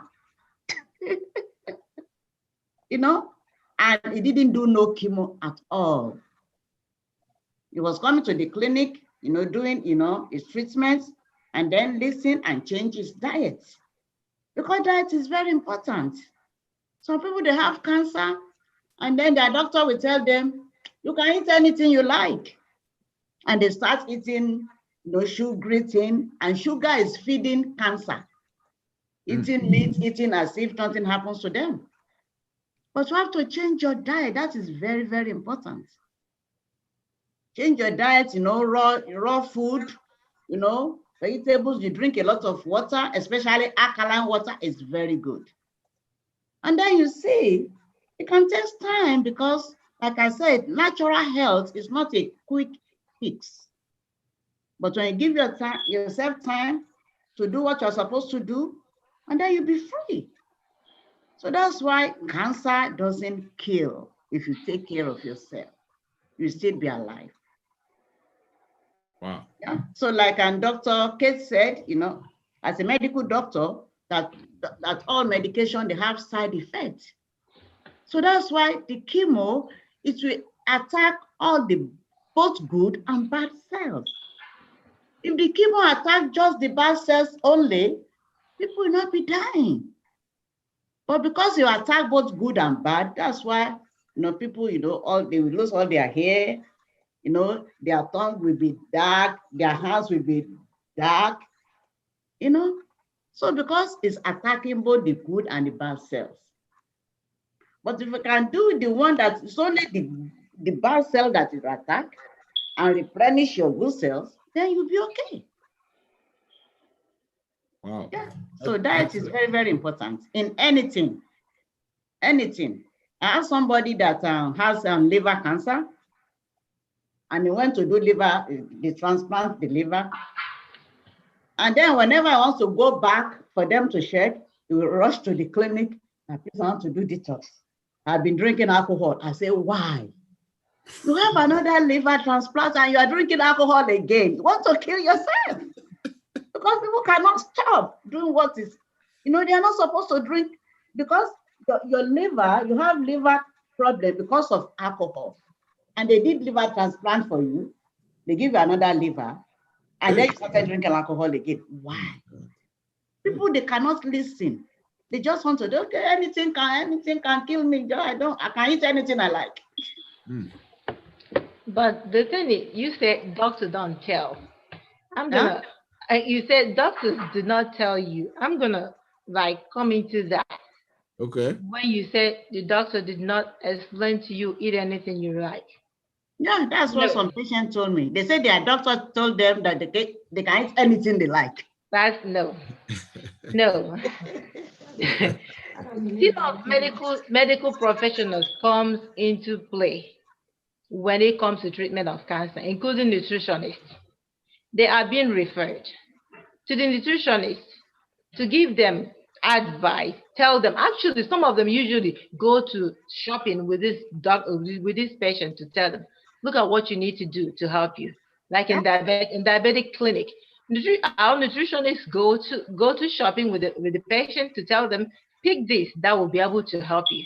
Okay, so that's when we talk about compliance and patient being know-how and patient having knowledge of what is this treatment, what is it, what is my aim, where are we going with this treatment. If they have information, they will be able to follow. But you know what?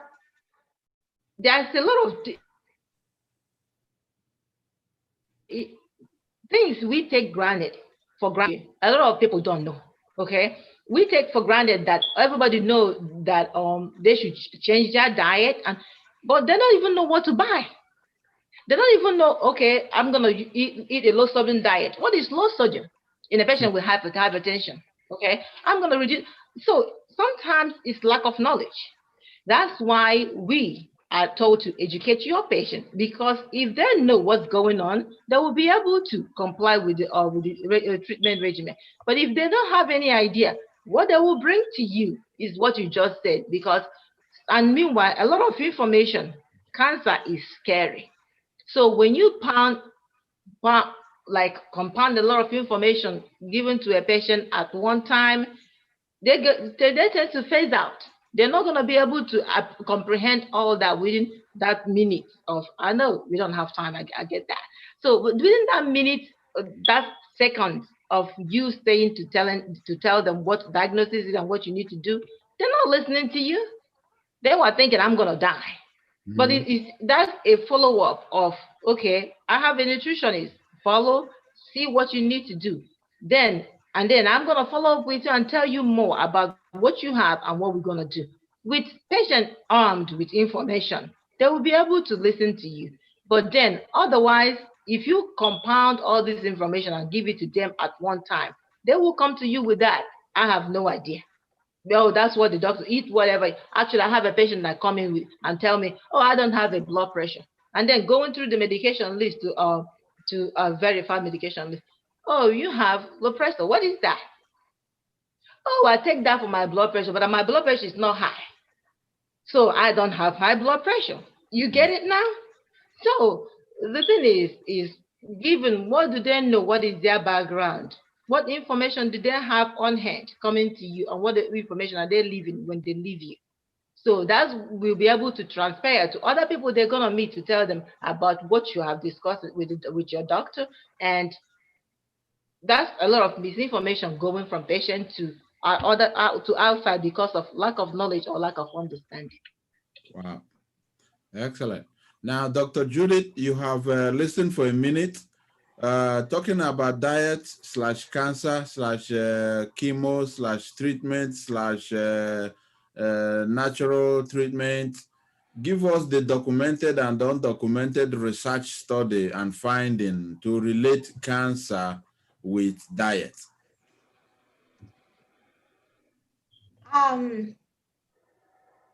Like Dr. Florence said earlier, and I believe I said that as well.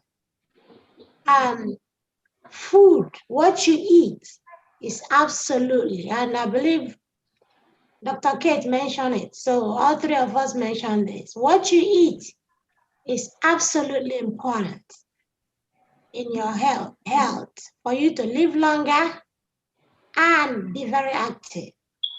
So as we are talking about this breast cancer or cancer in general, our lifestyle, our food, diet and exercise, more fresh fruits and vegetables, and what you drink, water is very important. No alcohol. Just water. No. Just water. No alcohol. If you have to drink alcohol, That is on you. If you have to drink alcohol, you weigh your situation. Know if that is what you want to do or not. But I would say no alcohol. If you can keep 1 bottle a day, 1 bottle a month, 1 bottle in 1 year, that's on you. But honestly, diet, eat good food. I don't know if you all can see this. I'm going to show this. It's something I have that is called portion control. I don't know if you all can see this. Yeah, we can see it. Raise it up a little bit. It tells you. Let me open it. It tells you all you need to eat. It tells you every food that is supposed to be in your plate. And the amount. And the amount of food that is supposed to be in your plate every day when you eat. So I don't know if you all are seeing it. Am I putting it right? Okay. Yeah, we can see it. Okay, we can see it. We see it. So it's called portion control. Is that for every meal or once a day? That's supposed to be for every meal. Every meal. I don't see jollof rice there. We have grains. That is grains there. So there's grains. If you look at it, you have your fruits, you have your grains, you have your vegetables, you have your protein, and then you have your dairy. Wow. So grains is among jollof rice is yes, great. Jollof rice is right here. Jollof rice is right here. So I have seen people when they want to eat, they eat a whole lot of carbohydrates at a time. Are you helping yourself? Or are you hurting yourself? I believe in eating little portion every 2 hours and make sure you have all the nutrients in it.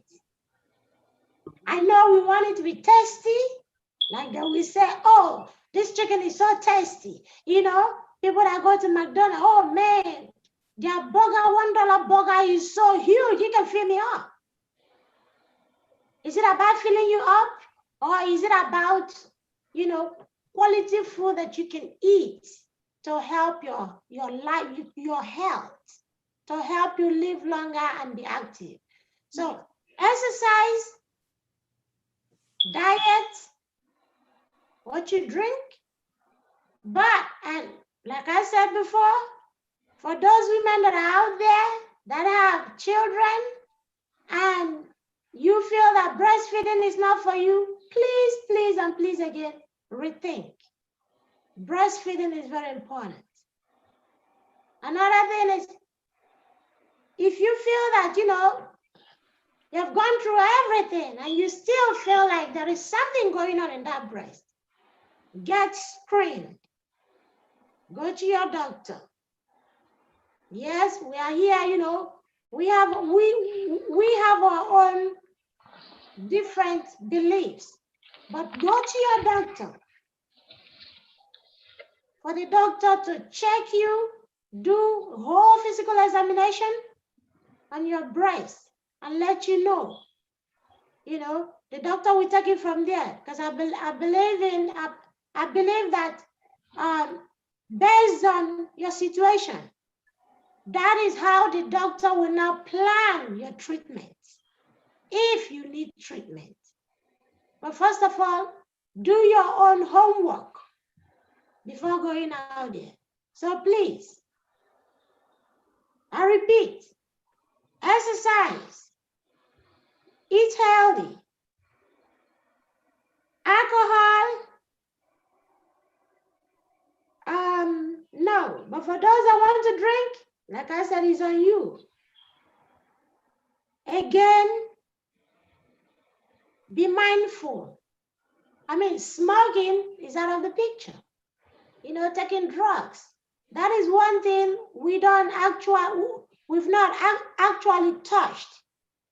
Taking drugs, you know, all kinds of drugs. I'm not talking about medications, because sometimes people call medications drugs at the same time. But when we say drugs, illicit drugs. Okay, illegal drugs. Illicit. Taking illicit drugs.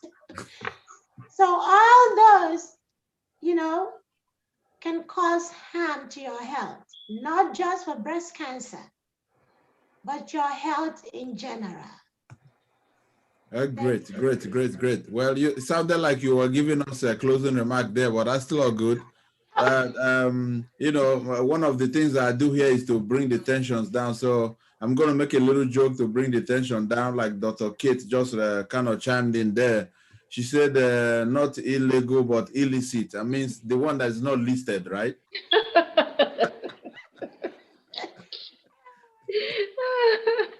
Oh my goodness. All right, so now talking about advisory and water, everybody water. Sounds good, but guess what? Let me ask, in order to be specific, we have colored water, we have carbonated water, we have distilled water, we have sweet water, we have sweet tea water. What kind of water are we talking about here? Because even in alcohol, there is water inside alcohol. So we're talking about alcoholic water. What percentage of alcohol is not good? Let's be specific so that our viewers will get us right. What kind of water are we talking about? Alkaline water. Alkaline, okay, we have alkaline water. So which one is the best water to go for? Alkaline water is the best. Alkaline is the best. Is that a research approved water, Dr. Judith?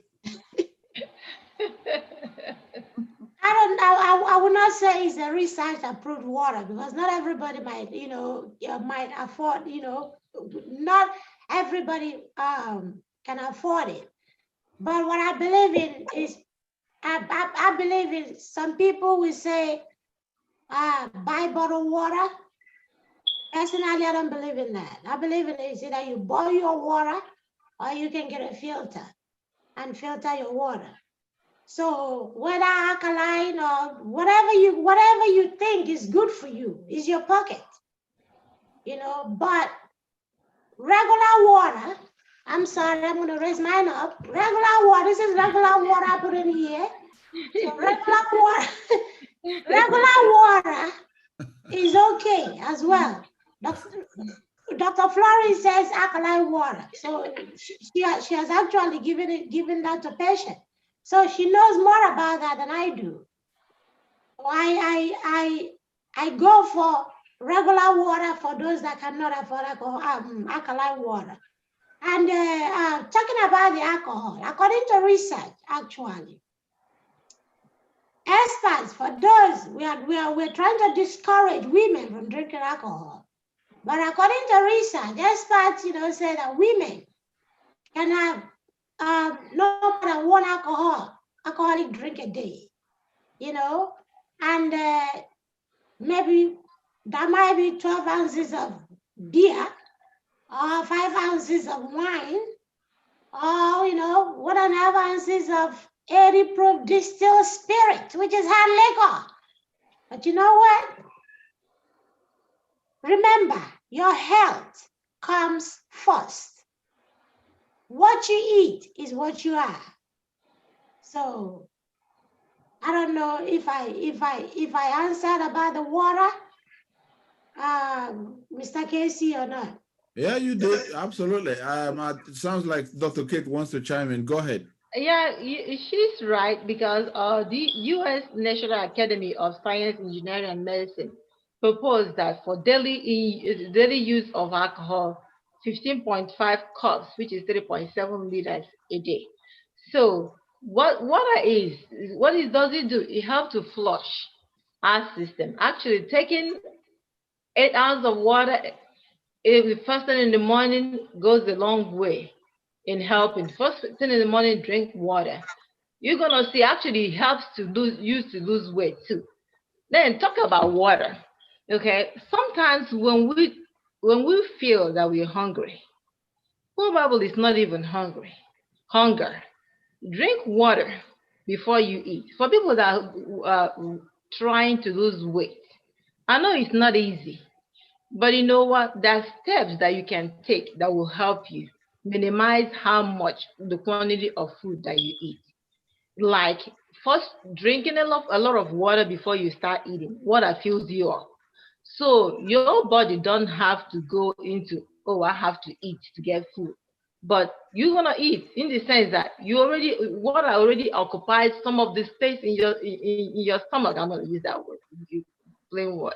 So that when you eat small quantity as opposed to you just get the food and eat. So drinking a lot of water usually helps. Not well, water, fluids actually, depending, but water helps to and then a lot of fluids. Going back to natural holistic um approach that my two sisters are talking about though. But doctors, sorry. Then if you drink a lot of water before you eat, the much you eat, it doesn't you're not eating to be full. Your hunger is curbed. Much of the water, try it. If you drink water, 2 glasses, 3 glasses of water before you start eating, you're gonna see that the quantity of water of food that you eat is not gonna be the same as opposed to when you start eating. So water is good. And then diet and exercise. Exercise, our people at home do more exercise than what we do over here because they walk around. We over here, we have to make a conscious effort to move around. Otherwise, it's gonna be you going from your home to your car to your office and then back. Mhm. So that's why I wouldn't say that we are more have cancer here than at home, but a lot of exercising and sweating goes a long way in helping us as opposed to what we have to do to make a conscious effort, create time to really work out as opposed to people in a house back home in Nigeria. But another thing is we're gonna have to make conscious effort in taking a time out to take care of ourselves. When I say take care of ourselves, back to the beginning of this discussion, I was talking about being aware of what is normal to be able to detect what is abnormal in you. So, if you're able to do that, then that is going to help in early detection of this, if there's any cancer in you, and then informed information you have to receive. Physicians are encouraged to educate their patients because if you educate their patient, it will help in decision sharing. Patient has a lot to contribute to their own because if your patient said don't touch me, you don't. But if you give them information, share the information, they will be on to trust you on the treatment regimen that you're going to have or institute in your care of this patient. Excellent. Excellent. Ladies, we have done great. We are actually on time as well. We started 12, it's right, 2 p.m. Eastern. Our viewers online will have done great. My panelists have done great. You also watching us live, stayed all the way from the beginning to the end. You have done great. We have attended to some questions. Anything about cancer can never be finished in one episode, especially breast cancer. Now that we know it's not only associated to women only, men as well are likely to have it or may have it already. In fact, I'm going to go do my own, will I call it mammogram or manogram this time?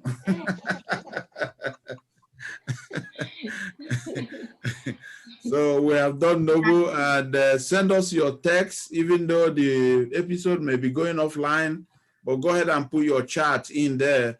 I see one from Mabel saying, yeah, men don't have nothing to do, or breast cancer doesn't have anything to do with breastfeeding. So send us more comments, send us more review so that the panel can as well respond to that.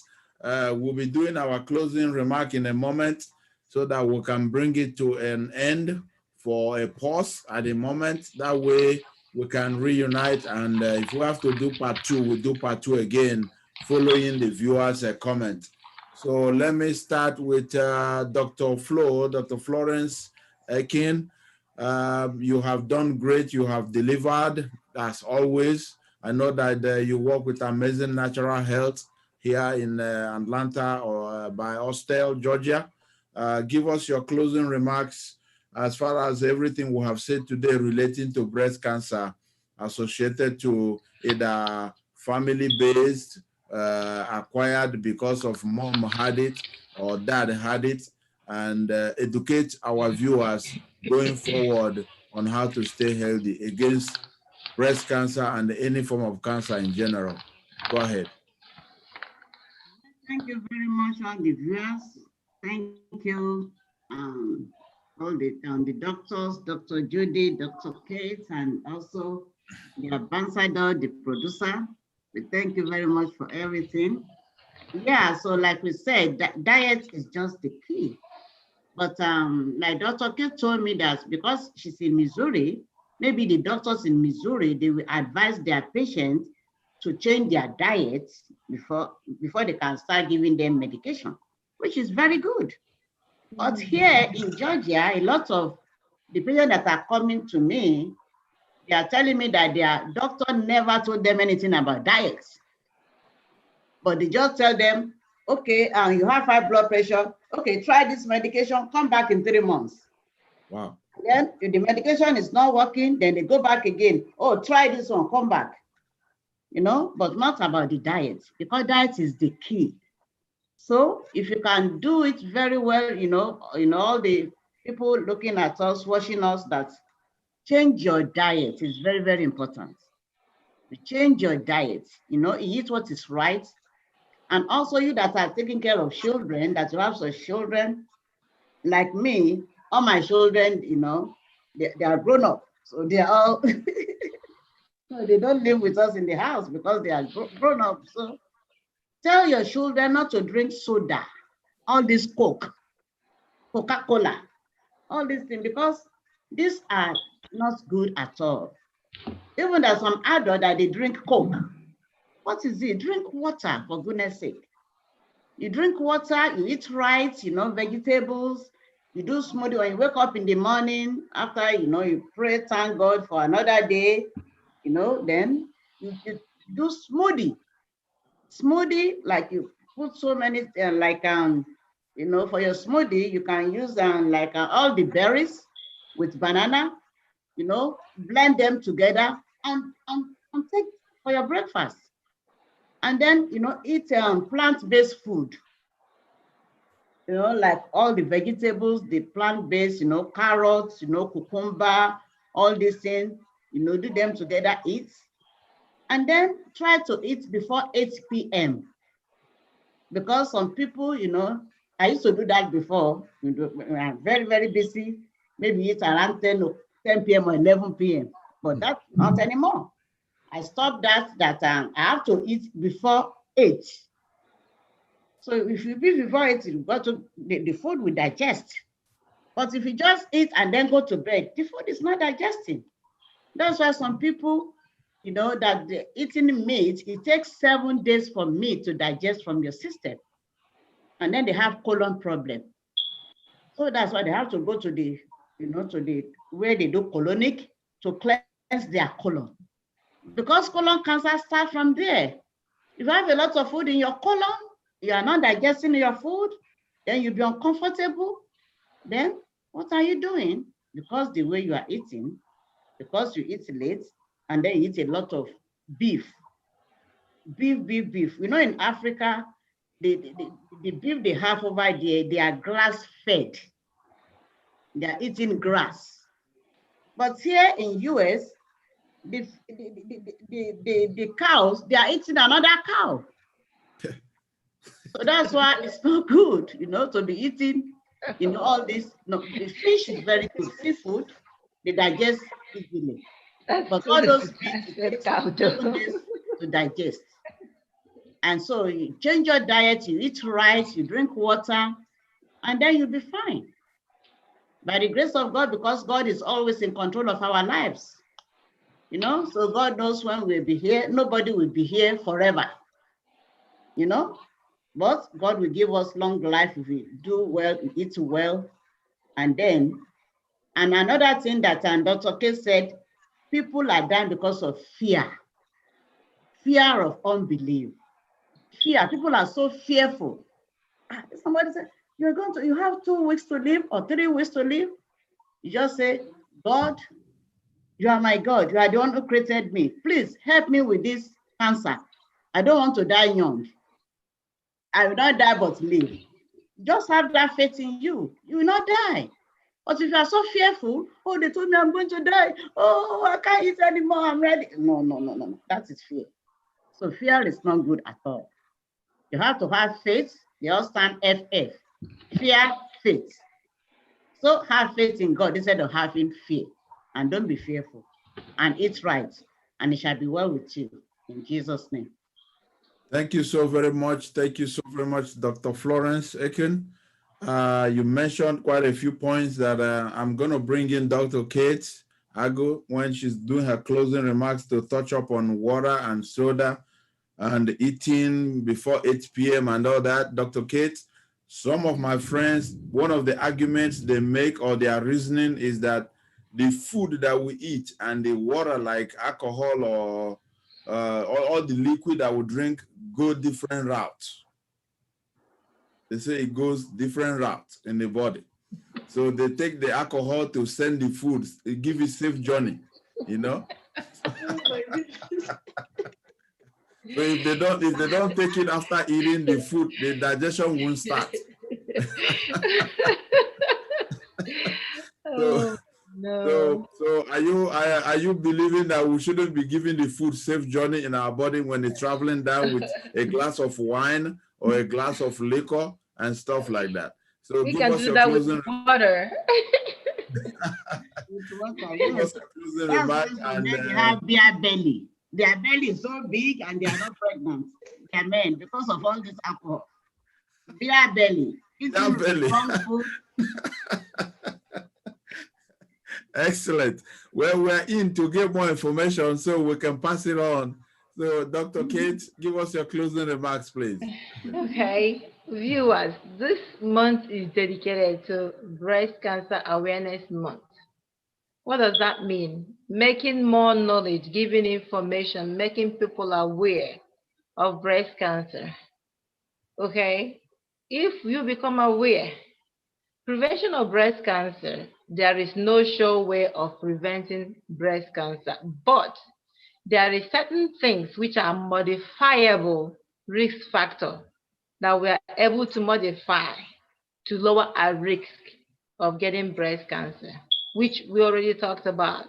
Diet and exercising, having children before the high risk age of 35, then deviating from taking alcohol, increasing our water intake.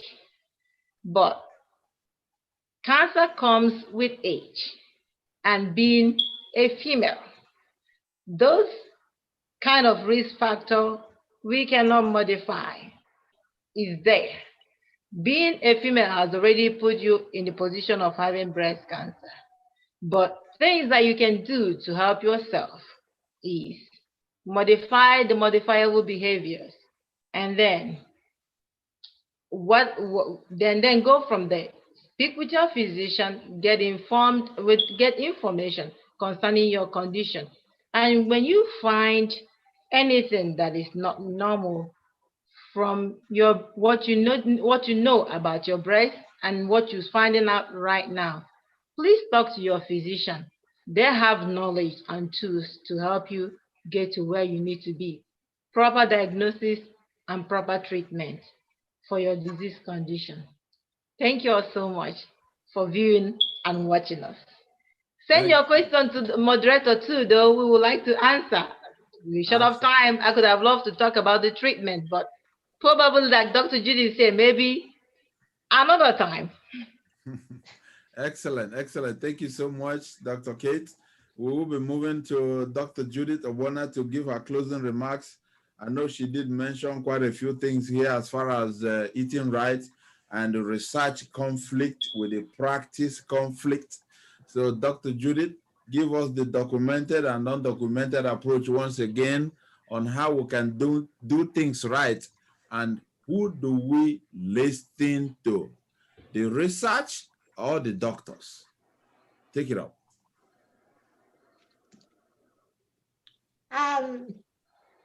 Viewers, I want to thank you all for listening. You know, today, this month, just like Dr. Kate said, is a Cancer Awareness Month.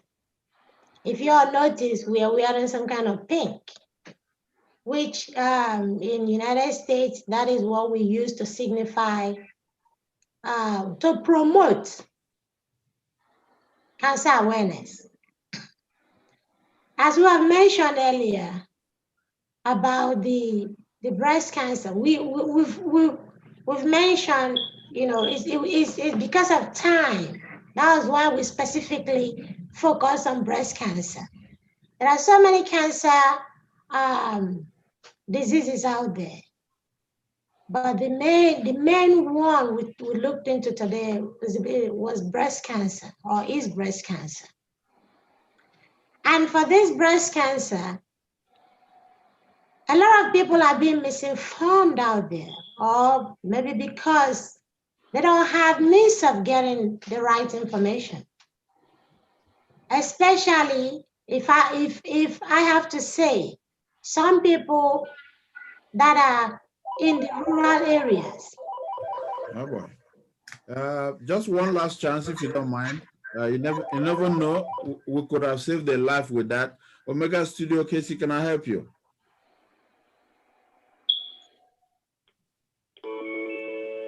It's not serious. Go ahead, conclude. Go ahead.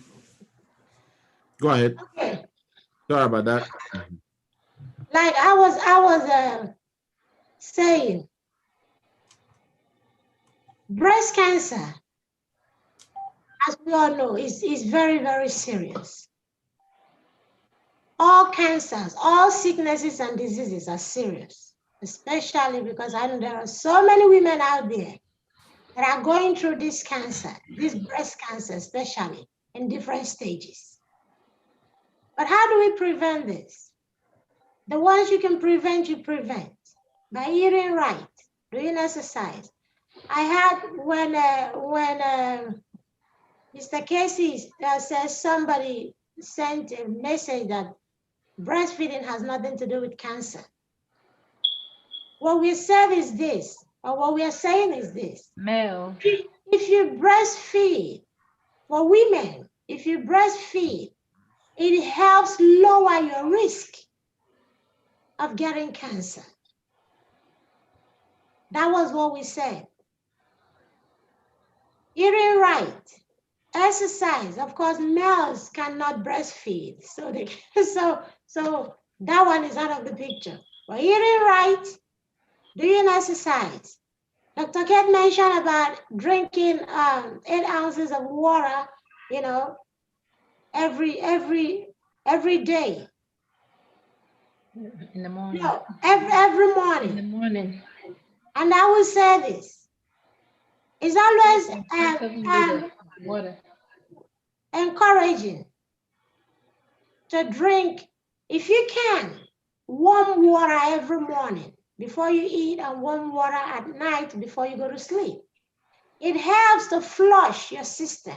It helps to dissolve all those fatty tissues, all those fats, oil that you've eaten all day, you know, in your system. So the more water you drink, 8 glasses of water every time, the more water you drink, the more it helps to cleanse your system. So drink more water. For those that drink soda, I'll be honest with you, I don't buy soda in my house. My kids do not drink soda. I don't buy that at all, because soda is all about sugar and sugar and sugar and sugar. So be careful what you drink.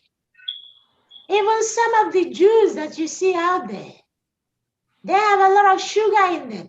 There you go. Yeah. So be very careful. Read the nutritional value before you buy anything. Read the nutritional value. I know it's time consuming, but you know what? It will help you. It will help you to help yourself and help your family. I know sometimes our kids, they want, oh, I love this juice, mommy, can you buy it for me? I love this drink, this. Please, you are your children's teacher. There you go. So teach them the right way, the right food. Believe it or not, they will follow suit. So alcohol, I repeat that again, alcohol. If you want to drink alcohol, according to research, as a woman, don't take more than one alcohol drink a day. It didn't say an hour. It didn't say 2 hours. It said a day. Day. Daily. Day. Daily. So we've mentioned quite a few ways that you have to look at, preventive wise.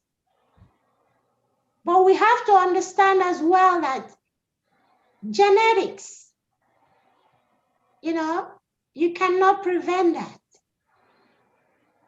If you inherit cancer, you cannot prevent it, but you can help yourself to live longer life and be very active. Always, always, always, when you see something that is not right in your body, please consult your doctor. Consult your doctor. It's very important. Some of you might be poor, you might not have the money to go to the doctor, but I guarantee you that there are many foundations out there that can help you for free to get screened and refer you to, a physician or refer you to anywhere that will take care of you. So don't say I'm too busy. Women are very fond of that. I'm too busy. I don't have time. I just had a baby. I have my kids. I have to go pick them up from school. I have to go drop them off. I don't have time for that. Please, please, please make out time for yourself. Because the longer you live, the happier your family. The longer you live, the more help you can render to your family and to yourself. So thank you all for watching, and we continue. If we have more questions on this topic, we will continue on it with the permission of Mr. Casey. Absolutely. Thank you. And I thank Dr. Kate and Dr. Florence. Absolutely. Thank you so very much, Dr. Judith. Mr. Casey, I know you're about to close, but yes. I just want to add this. Absolutely. Okay, I've just straightened this. Okay. Because it said that breast cancer is the leading cause of cancer death in women all over the world. Every 50 seconds, every 50 seconds, somewhere in the world, a woman is dying of breast cancer. So it is worthy that we really pay attention to what we do to help ourselves. Like Dr. Judy said, live longer and healthier life. Thank you so much. Every 50 seconds. Every 50 seconds. Every 50 seconds in the world, one woman is dying of breast cancer, is dying. That's a high rate. That's less than 1 minute. It is. It is. Wow. So it's worth knowing, and it's not for you to be able to know and then take measures. That to is help high rate. yourself out. And then when you know that you have the knowledge, you'll be able to educate others.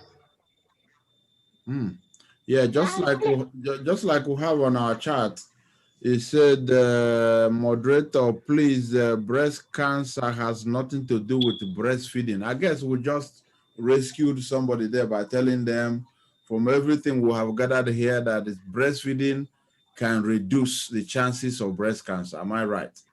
Correct. So, The risk, right? Correct. The Right. risk. Reduce your yeah, risk. I try to be nice with it. Can reduce, that way we doesn't say it fixes it, but it can reduce the chances of having a breast cancer. So if it is only that life that we have informed, then that person can inform others.